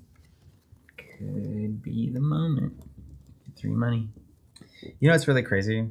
This is Halloween that makes characters -1 and creations +1. I played that twice on turns where you went after me. Mm-hmm. It just occurred to me, it's like, you should just save that for the... You need to be in the cycle where I'm playing that as the second player, because then you don't get a benefit from it. Right. Right. Or I want to play it when I'm going first if I think you're going to play creations, but... Which I often am. I'm going to pay 2 for That's Our Job. Search 5 for the Corpse Family. Let's see, we hit them.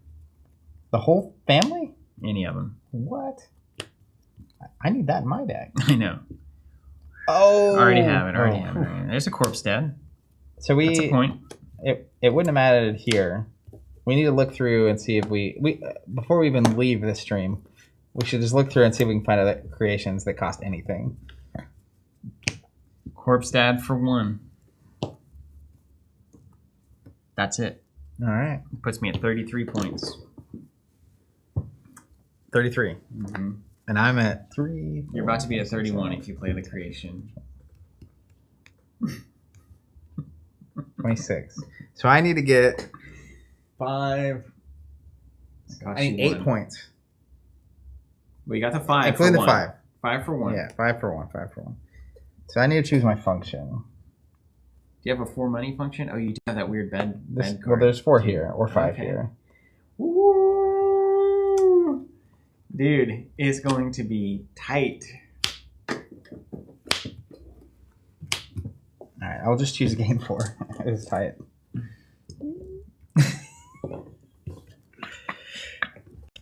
All right. All right. I will pay 1 for takeoff ramp. 31. Then I will play a delightful hat. Oh my god. When playing this creation, if the Harlequin Demon is in your Halloween town, you may discard 1 card from your hand to reduce this cost by 2. So we'll pay 2 for a hat. 35. And then I'll play a decomposing guy here. 36. Nicely done. Man, when I first started playing this deck, I was like, oh, this is going to be so good. And then you started doing this. If you just been able to, I don't know what was keeping you, like what kept your character count so low? You have characters in there. Yeah, I was just you were just playing spending money creations? on the stuff. But I only had, it looks like, 1 that I hadn't played. One creation, Scary Teddy. And it would have been -1 because I've got Devil in play. So that would have been 3 additional points. But I think you're still, how ahead are you? 36 to 33? Mm-hmm. So it still would have been tie at the best. Yeah. But I also think, like, it. I'm curious if there are more 6-cost creations in the pool. There probably are. I'm guessing there are. Good game, man. I feel like, Happy Christmas. yeah, I have 1 copy of Undersea Gal in here, and she needs to be a 4 of, like, stat. It's the discard, search my discard for a card. Yes, yeah, that's an engine right there. Even if you just search for another copy of this, you draw a card from top, you get the Steven's face. But my problem was, like, if I don't see the creations, if I played it again, which I presumably will next year, then that first time through your deck, I think you're wanting to, like, use her to just get the creations in your hand. Yeah. And then now you have them And then all your search effects are also going to hit harder. because all the stuff is out. Yeah. Fascinating stuff. Let's play some Crokinole. I'm not going to mess with these because I got to get out of Yeah. here and get to All right. my daughter. Wow. Holiday extravaganza, boy. All right. That's something else. And it fits like perfectly in the almost perfectly, right? Oh yeah. In the Zach circle. won, Van, in a thrilling last turn. Crokinole. Beautiful. What color do you want? I don't care. Red, white, brown, or black? I'll take brown. He's a brown. Or no, you're gonna take black. I'll take. Let's do black and white. That'll be easy to see on the high contrast. high contrast. And this board is from Wouldn't You Know? Wouldn't you Generously know? sent this board to us. Wouldn't and you it's know it? So stinking nice. We'll have a Wouldn't You Know shirt on next year. That'd be awesome. I'm gonna rep anybody who will send me something. That is not necessarily true. That's not true at all. That could get dangerous. Yeah, let's not. Like, send me something and I will wear it. How could that go wrong? This is the thing. I could have done this so much better. I swear you say that every year you do this. That's the charm of it, though. All right. All right. Well, that was We're halfway there. a good 5 minutes. Who y'all out there actually has a Crokinole board? Crokinole board? And who ordered it from Wouldn't You Know? And did we steer you right? Because we did. Thomas Morton said, maybe you can field this question. Can Steven win any games this year? I've been losing a lot lately. There's a reason I put so much effort into getting the Nightmare Before Christmas deck together. I needed a moral victory going into the... Brent said, just good neck. Zach M., this reminds me I need to figure out how to safely mount my board during Christmas dinner. It's permanently occupying my dining room table. That's awesome.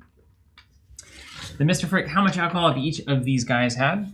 About this much champagne. A little bit of champagne. This is a pure, unadulterated, Joy. real. Yeah. You don't need any inputs when the output is this good. And when the person across from the table from me is this charismatic and charming, alcohol's unneeded. Donald Kelly, we have 2. Started with a DIY board made of marine plywood, then saved up for a proper one. Colin saying, knew a lot of families with him when I was younger. Can you give me a top down real quick, John? Absolutely. Hole in the middle? Yeah. It's gorgeous.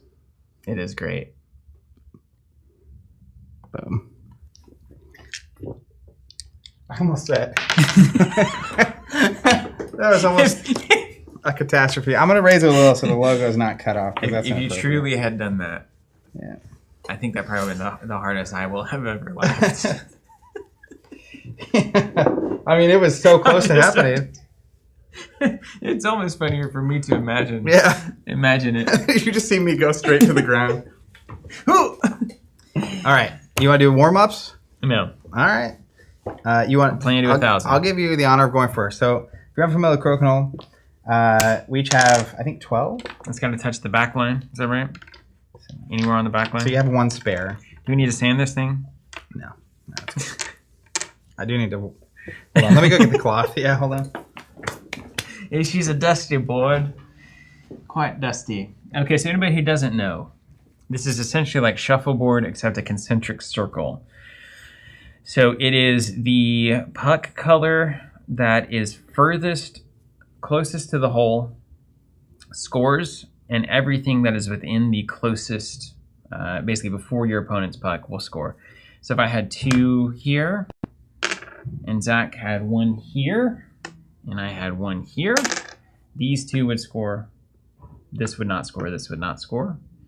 And then if it was like this, these 3 would score. If it was like this, only this 1 would score. It tracks. And then the points I think are like 1, 2, 3. I don't know. I don't think we do hangers. So 3, and then I think it's 5 in the pocket. And if you get 1 in the pocket, you just take it and put it off to the side.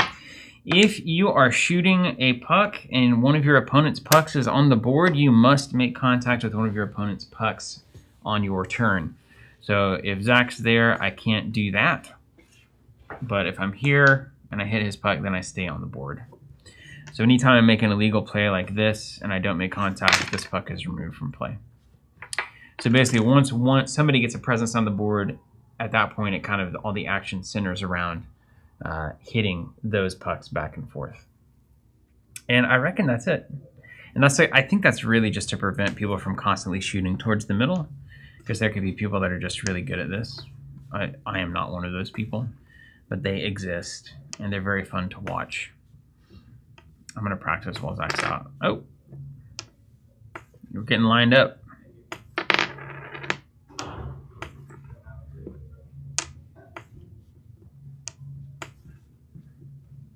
Not practicing. Did you explain the rules? I did. So we each have an extra puck, just so you're aware.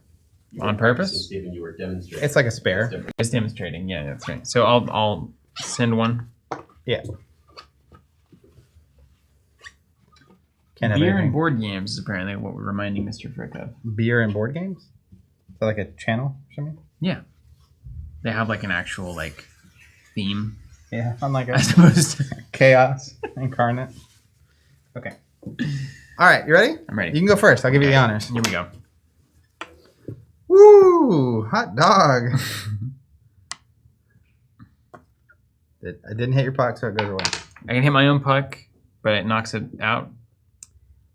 Only if I have a puck on the board. So I can do it now. Yeah, but if your puck doesn't land in the middle, it goes away.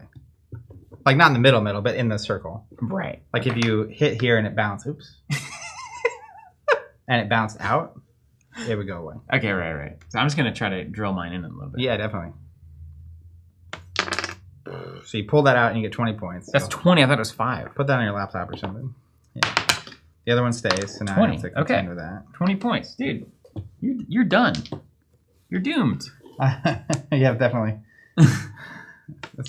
Oh. So I have a puck on the board. You both yours go. Let's say exactly that scenario. I got my hubris instantly caught up with me. Okay, I think we can get a 2 for here. Great, love that. Very good. 2 for me, and I get 2 in a row. Yeah, so it didn't stay in. So beautiful, yes. Welcome so that's to the 20, jungle, yeah. baby. Nailed it. Crushed it. I love this game. I forget how much I love this game.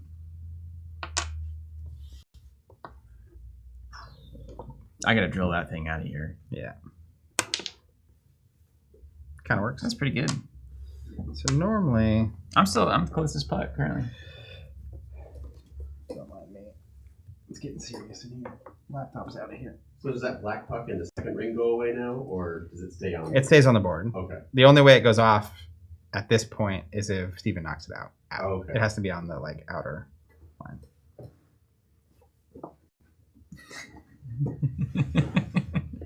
So this is normally this is where I'd be sitting with my right hand. But here we are. Wow. Wow. I really thought that was going absolutely nowhere. To be honest with you. Yeah, I appreciate the faith. Beautiful. What happens now? So this is on the line, goes out. Your puck stays because it hit one of mine. And I think I hit mine too, though, right? That's fine. If all you hit was yours, Okay. any of the ones you hit would be gone as well. Got it. If I have a puck on the board. But if I don't have a puck on the board, yeah. Cyanide, Zach won Nightmare Before Christmas. 3 points. It's beautiful showing. It's brilliant. Bloody brilliant. With a deck he built with his own hands. So it stays because you hit my puck That's right. until I hit yours. Yeah, but I feel like you're gonna hit mine into the pocket. It's almost as good.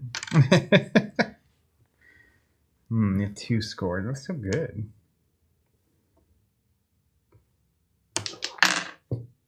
Didn't really do anything there, did It I? looked like it did a lot. It It did not.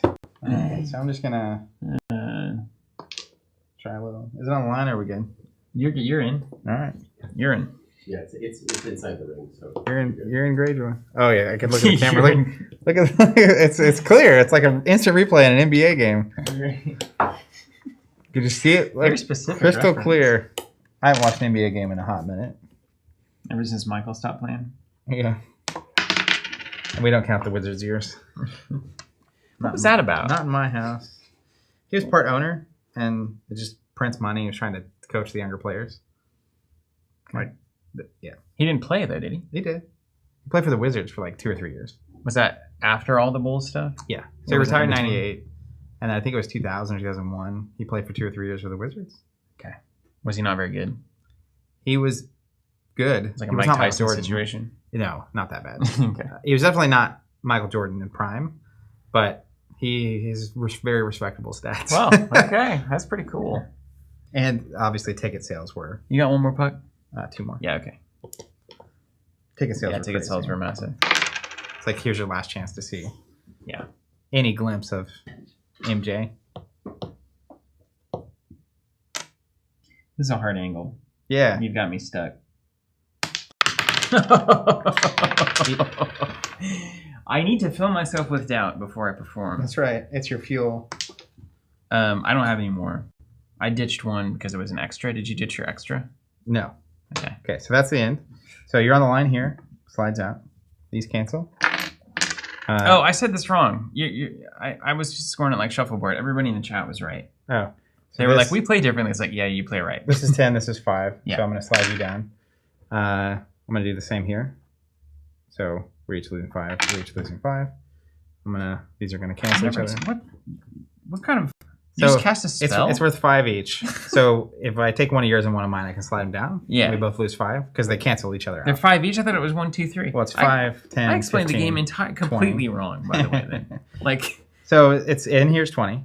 Yes. This is 15, 10. Yeah. 5. Okay. Yeah, I did it all wrong. So you score 50 immediately. You're halfway to winning. Right up.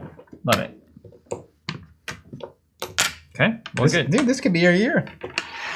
You win maybe Nightmare. you flopped, yeah. I win Crokinole. Let's see. I don't know. Don't get in my head. Don't fill me with confidence. I need doubt. No, I go again? No, First? I go first this time. Okay, that makes sense. One hop this time. Zach, I'm not totally out of the loop in the NBA. I know that OKC is good. The NBA Cup is a really strange. It's like a mid-season tournament to me.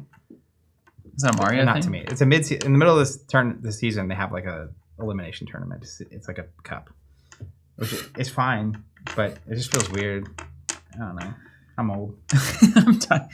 Zach's tired. You guys. Zach's tired.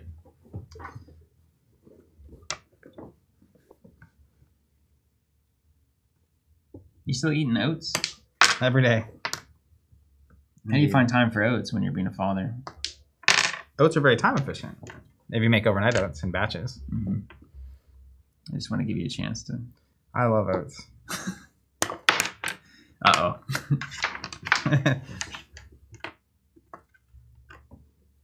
You just touch yours? You don't have anything on the board though. As All long right. as it's in the middle, we're fine. Can you explain that rule again? So if there's nothing else on the board, you can hit your own pucks as long as anything is like it went in the middle, so it would stay. I can also hit my own puck as long as any of my pucks hit any of your pucks. Yeah. But because you don't have any out, that conditional it doesn't exist. Thank you for reminding me of that. Yeah. Where do these posts keep coming from? They just pop up. Is this like one of those? Yeah, is it a level?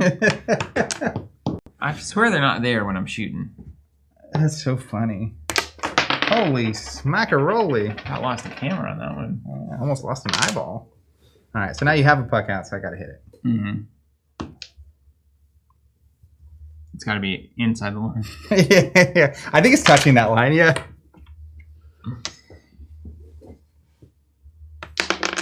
Oh, baby. Oh, he was so close baby. to greatness. You think you're going to do this, and you're going to actually... So I score 20. And mid-sentence, stop. Stop transmission. This taunt is not going to work out. Didn't we cover the fact that doubt is the solution? Yeah. Okay. We're in. We're in. We're in, coach. I'll believe Coach, you. I'll believe look at you. me. Come over here. Come over here. I'm not taking your... I'm an honest man. For a moment, let's just... I'm just gonna... Oh, it's so in. Crazy. Completely in. I never doubted you for half a second. It was more like 5 seconds, but... Okay. Several halves of a second. Okay.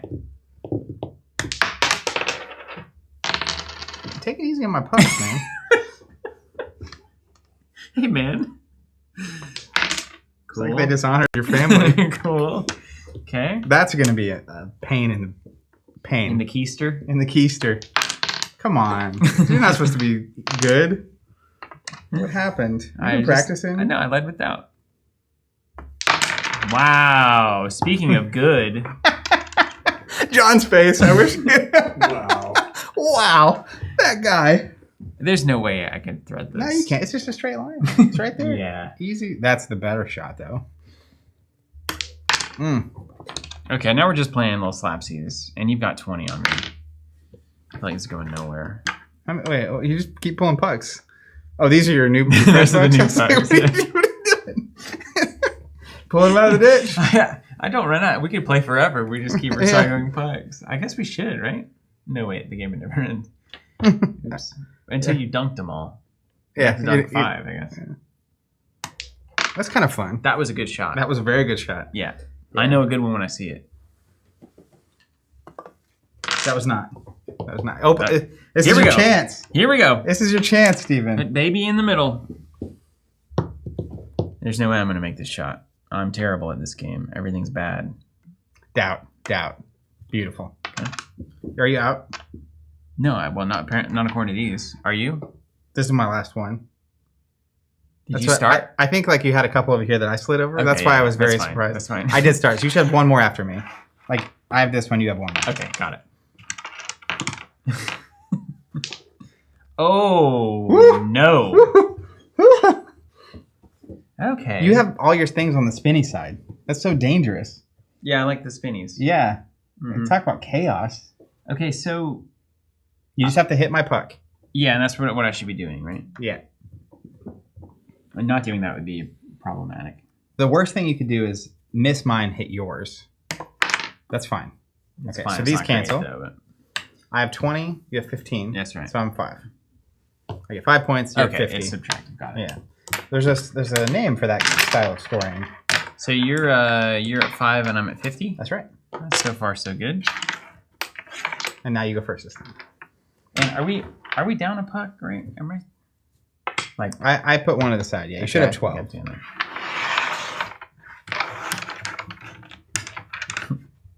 I'll keep you honest. Okay, I'm going. Here's a question for everyone still with us. Is that It didn't count? has to be all the way in the. Actually, put it back. I think we decided if it's in that at all, which it is. It definitely is. Yeah, definitely second time. It counts. Let me just look real quick. I want to know. Do you have a hard time I need to know about? 4 would be the hardest. Okay. That was class 4. I don't know. I'm pretty sure. Wait, what is I'm pretty sure it stays based on the rules that they sent us, wouldn't you know? Okay. We'll believe them. Let's just play it like it is. What's up, J.K. Lawlings? Good to see you. It's a very good shot if true. Pretty good. Okay. So now you're here in my territory. Mm-hmm. Should be easy. You're going to knock your own puck off, though. $5. That's a good shot. Somehow. Mail that $5 direct to my address if you don't mind. Open season. Open season. I'm just going to put one right in there. Yeah, Zach is saying if it's touching the inside. How about this? That counts. Somehow. Got both of them out of the middle. You see that? Mm-hmm. That was really good. Uh-oh. I don't like that. I don't like this cluster. Oh, wow. I'm right. Threaded the needle. Just right through the pocket. Okay. We get another shot of greatness here. I'm not feeling good about this Crokinole game this year. Oh! Baby! Oh, okay. Now I really got to get to work here. One in the bathtub. Problemos. Devastating. All right. Well, 4 o'clock is going to be easy. I've been conquered. I'm tired. I spent all my energy on Nightmare Before Christmas. That's fine. Because it's in the middle. If that hadn't been in the middle, both those would be gone. Okay, what's in the middle, though?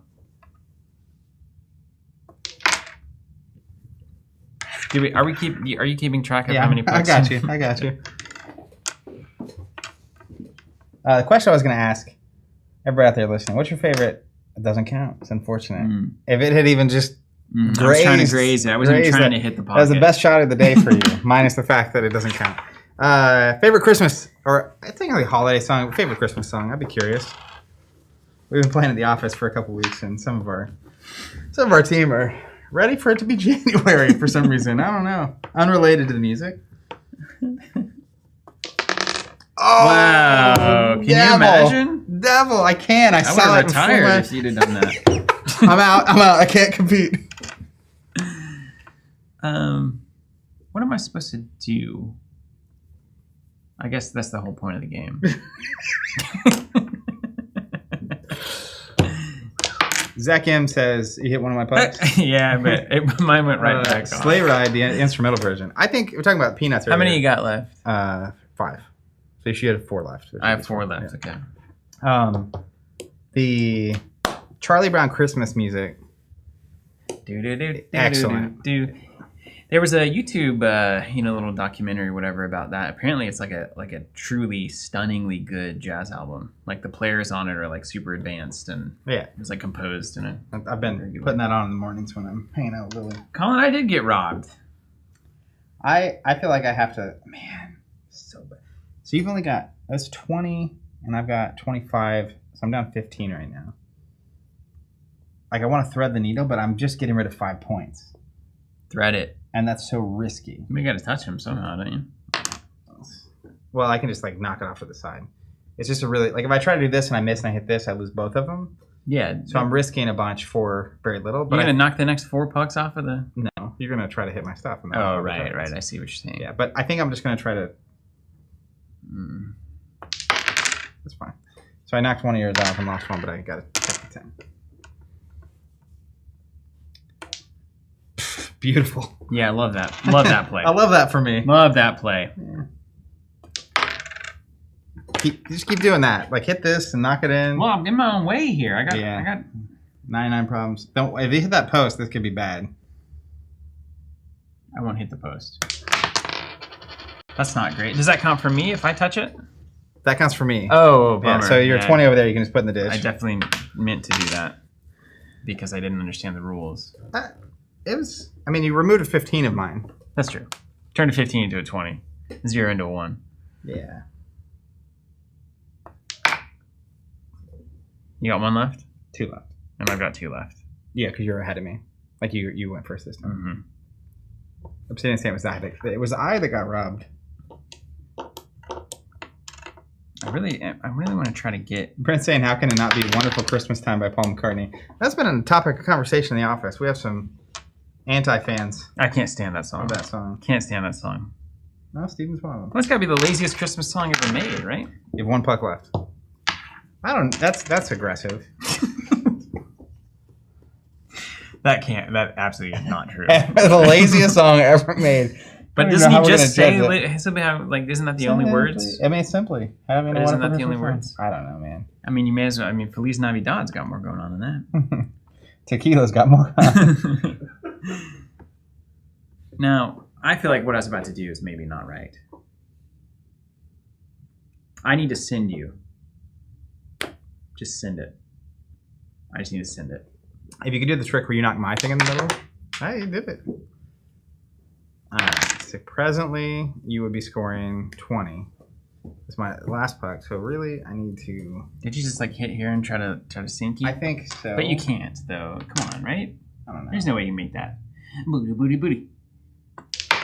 Wow, just perfect. Yeah, I agree. Okay, it's on the line. So it goes here. These are on the line. This is 10 and this is 10. This is 5 and this is 5. 0 points. That was worth nothing. Nothing. It was just. We did all of that. It was worth a good time. Perhaps a simply wonderful Christmas time. So you were at 50 still? Yes. And I'm at what, 15? 5. You started at 5. I tripled my score on you. 5. Okay, 5 to 50, but I go first this time. All right, here we go. Miss.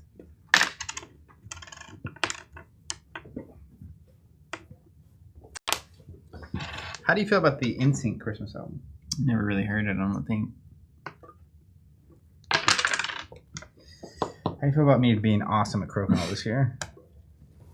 Does that not It count? does. Yeah. I just don't want to put anything on the board. If I just stuck that there and just kept putting them in the pocket, you'd be doomed. I mean, yes. If you continue just putting it right in the middle, I would lose. I was really good at Crokinole. It'd be like, if I didn't miss any threes, there's no way you could beat me. Oh god. It's like a prison deck. Okay. If I hit this hard enough, will it not Merry go Christmas, man. not go in the hole, right? If it's hard enough. Well, it definitely didn't go. If it's hard enough, you'll also just not have a puck anymore. Yeah. That's not good. So Now, yes, thank you. Okay. Yeah. I risked it all for the biscuit. Missed for the biscuit. That post in particular, I really would like to talk to you. I feel like it's maybe put in there a little crooked. It's leaning. I think the installer is not. This is not factory fault. But it touched it. Doesn't count. Touched, but that doesn't mean anything. I'm gonna try a new tag.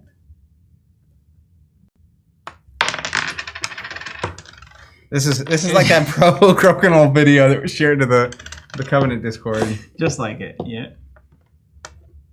Space. Now we're cooking. Yeah. You're like, thank God. Oh.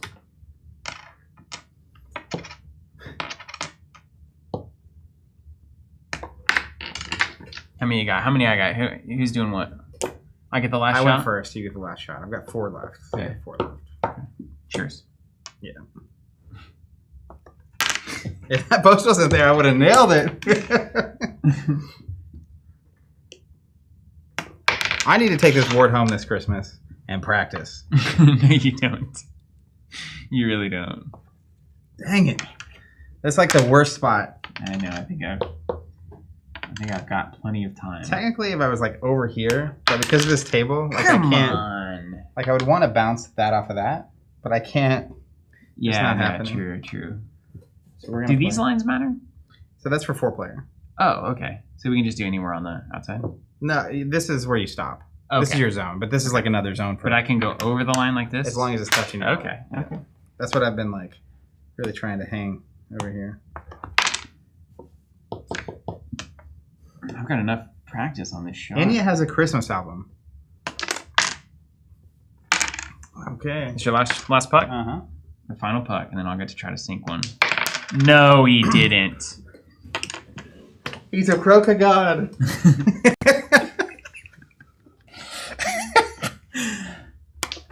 Oh! We gotta let it stop spinning. That might spin in. That's been it. Come on. It's like so close to going in. All right, so these cancel. This is the game that never ends. Some people started playing it, not knowing what it was. You're 15 out. They'll continue playing it forever, just because. This is the game that. Is it mine now? You go first, yeah. Even though we just tied, it doesn't reset to you? It's just back and forth, back and forth. I'll use this line to help me. Yep. It's like an aimer. It worked. Hey, that's good for me.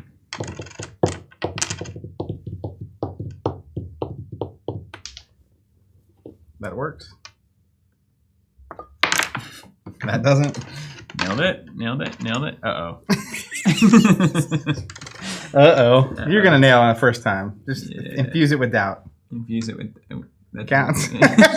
He hit it, Judge. I was just patting it. Seeing it. I was testing See you, Zach. the tensile strength. So I have a puck on the board. If I didn't, those would both stay technically. But so here we are. All right, let's see if I can jump a little skippy skip. Take care, Zach. Not you. I mean, you can take care of it. I'm talking to you. I don't want to speak good to you right now. I'm angry. Oh, Ooh. come on, Billiards Bill. Put it in. Oh, Wow. about took out the old MacBook. Aggressive now. Don't devastate yourself by knocking that in and then also not hitting my putt because neither of those would count. Oh, John, you got some, or Steven, you got some family vibes coming in. Family vibes. Yeah. John's on my team. You know, Little John's on my team. I see how it is, Little John. That's right. Because I'm winning. Like you're related to him or he's your uncle. That was almost devastatingly bad for you. I just want to do a little world tour there. It's like if you tried that shot 1,000,000 times, I don't know that you would ever do it. So good. Never hit it. Do I need to be keeping track of the pucks? You're fine. Okay. You went first this time, right? That's right. Yeah, first this time. Pucks were flying everywhere. I don't like that shot whatsoever. This is not good. You've got 6 left. You're getting closer. Oh, yeah. An error. Oh, no. I believe. What? Powerful, yeah. Look at you. You sure you don't want to just... Okay, same shot. Easy. Easy. He's been taking lessons.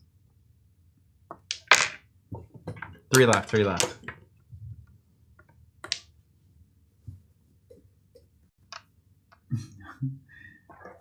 Almost got you in the paralyzing spot. This is a danger zone. Okay. By the way, it ended right now. We both be at 0 points.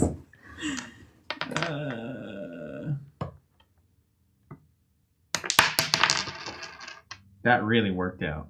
Okay, your last one? Yeah. 0 points. Wait. You went first. That was you're out. Cool. My win condition is just getting to 4 o'clock. In which case, Steven has Time. to leave. Time on the round. There we go. All right, I go first this time. I'll just score all 95 here. Does that work? Yes. Acceptable. Uh-oh. You done the thing to me now. Uno reverse.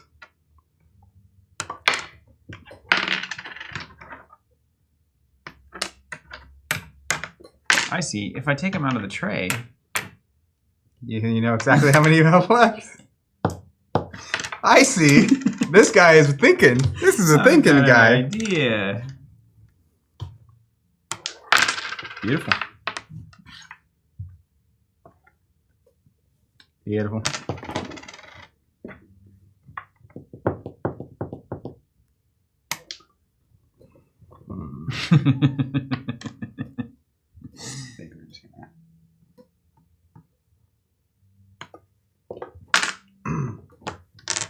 I mean, I've got to try, right? Man, saying winner take all round. We've been tying every round for 4 rounds. I have no good... Great. I should have completed that sentence. I have no good options. Don't do it. Don't do it. Stop. No. Kind of a bummer for me, though. Yeah. We'll just try the combo. Combo. I said 95. Coming on You're up. getting warmed up. Had you on the run. That exited, so it doesn't. Love it. count. That was a good shot. Good shot. Exactly what I intended. Okay. We can play.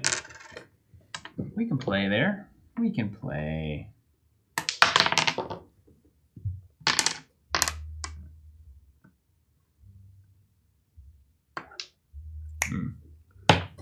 Still good. Trying to get that alley-oop action.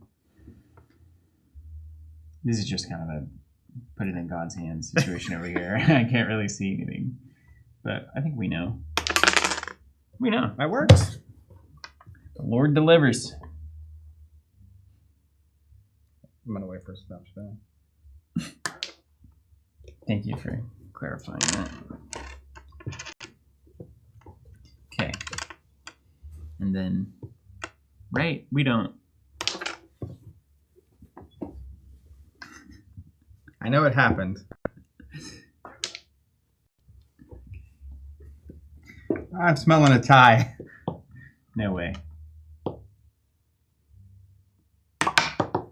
Okay. One puck? One puck? 2. One I went love. first. So 2, and you should have 2 left.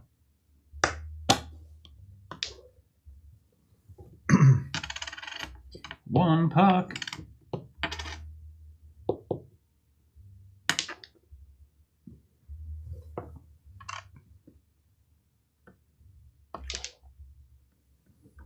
I got one puck, right? 1 puck, 1 All right, left. what are we looking at here? Are you in here? Yeah, I mean, it's in this, but it counts as 10 points. Okay. So these would cancel, these would cancel, these would cancel. Currently have 20, 30 points on the board. You have 30 after everything cancels? Mm-hmm. Oh, no. What are we supposed to do? I know what I'll do. All right, I think it's 30. Let's see. So these cancel. These cancel. These cancel. This goes here. These cancel. So it's 20. 25 to 50. 25 to 50, one more round. All right. This is the last round. Last round. If you have more points than me at the end of the round, you win. Whoa. Like total. Even you're 50 to 25, so you're ahead right now. And you go first. The final moments on stream this year. About to win a game of Crokinole. Good start. Good start. That's how you play right there. Love it. Okay. Love it. Love it. Love it. Call and response. In tow.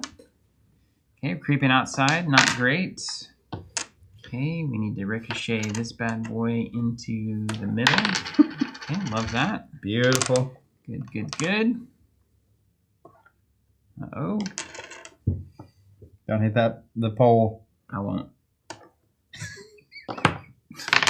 Couldn't have called it better. Oh. Rinse, repeat.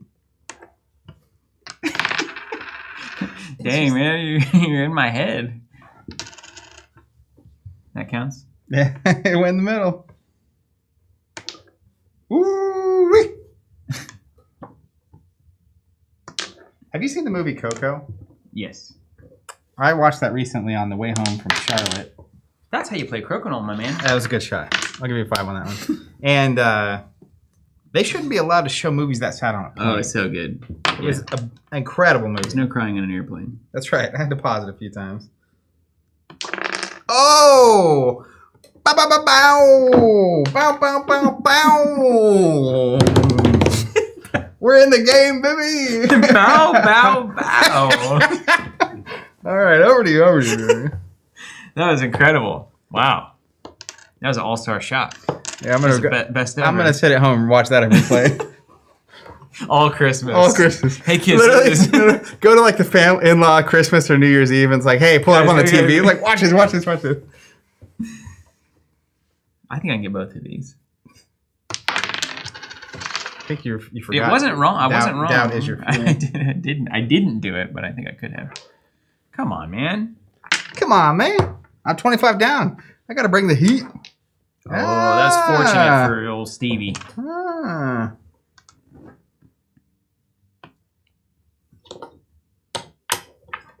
I gotta look at the manual if that's considered a tap. I think we need a certain pounds per square foot. Has to move at least an inch for it to count. PSFs were weak. Great. Love that. Love that. It's beautiful. Beautiful. It was pretty. It looked good. Okay, we'll send it right back. All right, we need to blast this. It worked. Signed, sealed, delivered. How many you got? 2 left. Yes, you have 1 left. I have 1 left. Yeah. Uh-oh. So these cancel. These cancel. All right. Let's see. It's even possible. It's possible. That was fun. Yeah. I like what you did. Yeah. That works. Is this out yet? Okay, let's just... I'm down 25. These will cancel. These will cancel. These will cancel. So I have to knock at least 5 off your board. And hit in the middle? If I get 25, we would tie. So if I knock that off and get in here, tie, and here, win. Okay, that's your moment. No pressure. This is your moment. This is statistically unlikely.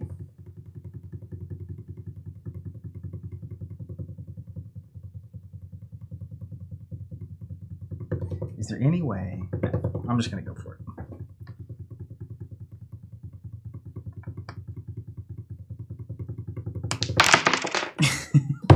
Let's count it. 5, 10, gains 10 but loses. 50 to 35. Happy Christmas, Merry Holidays, everybody. Happy New Year. Thank you so much for being here. We love you and your families. Be good. safe. We'll see you on the other side. Hope you have a great one. Take care. You get out of here.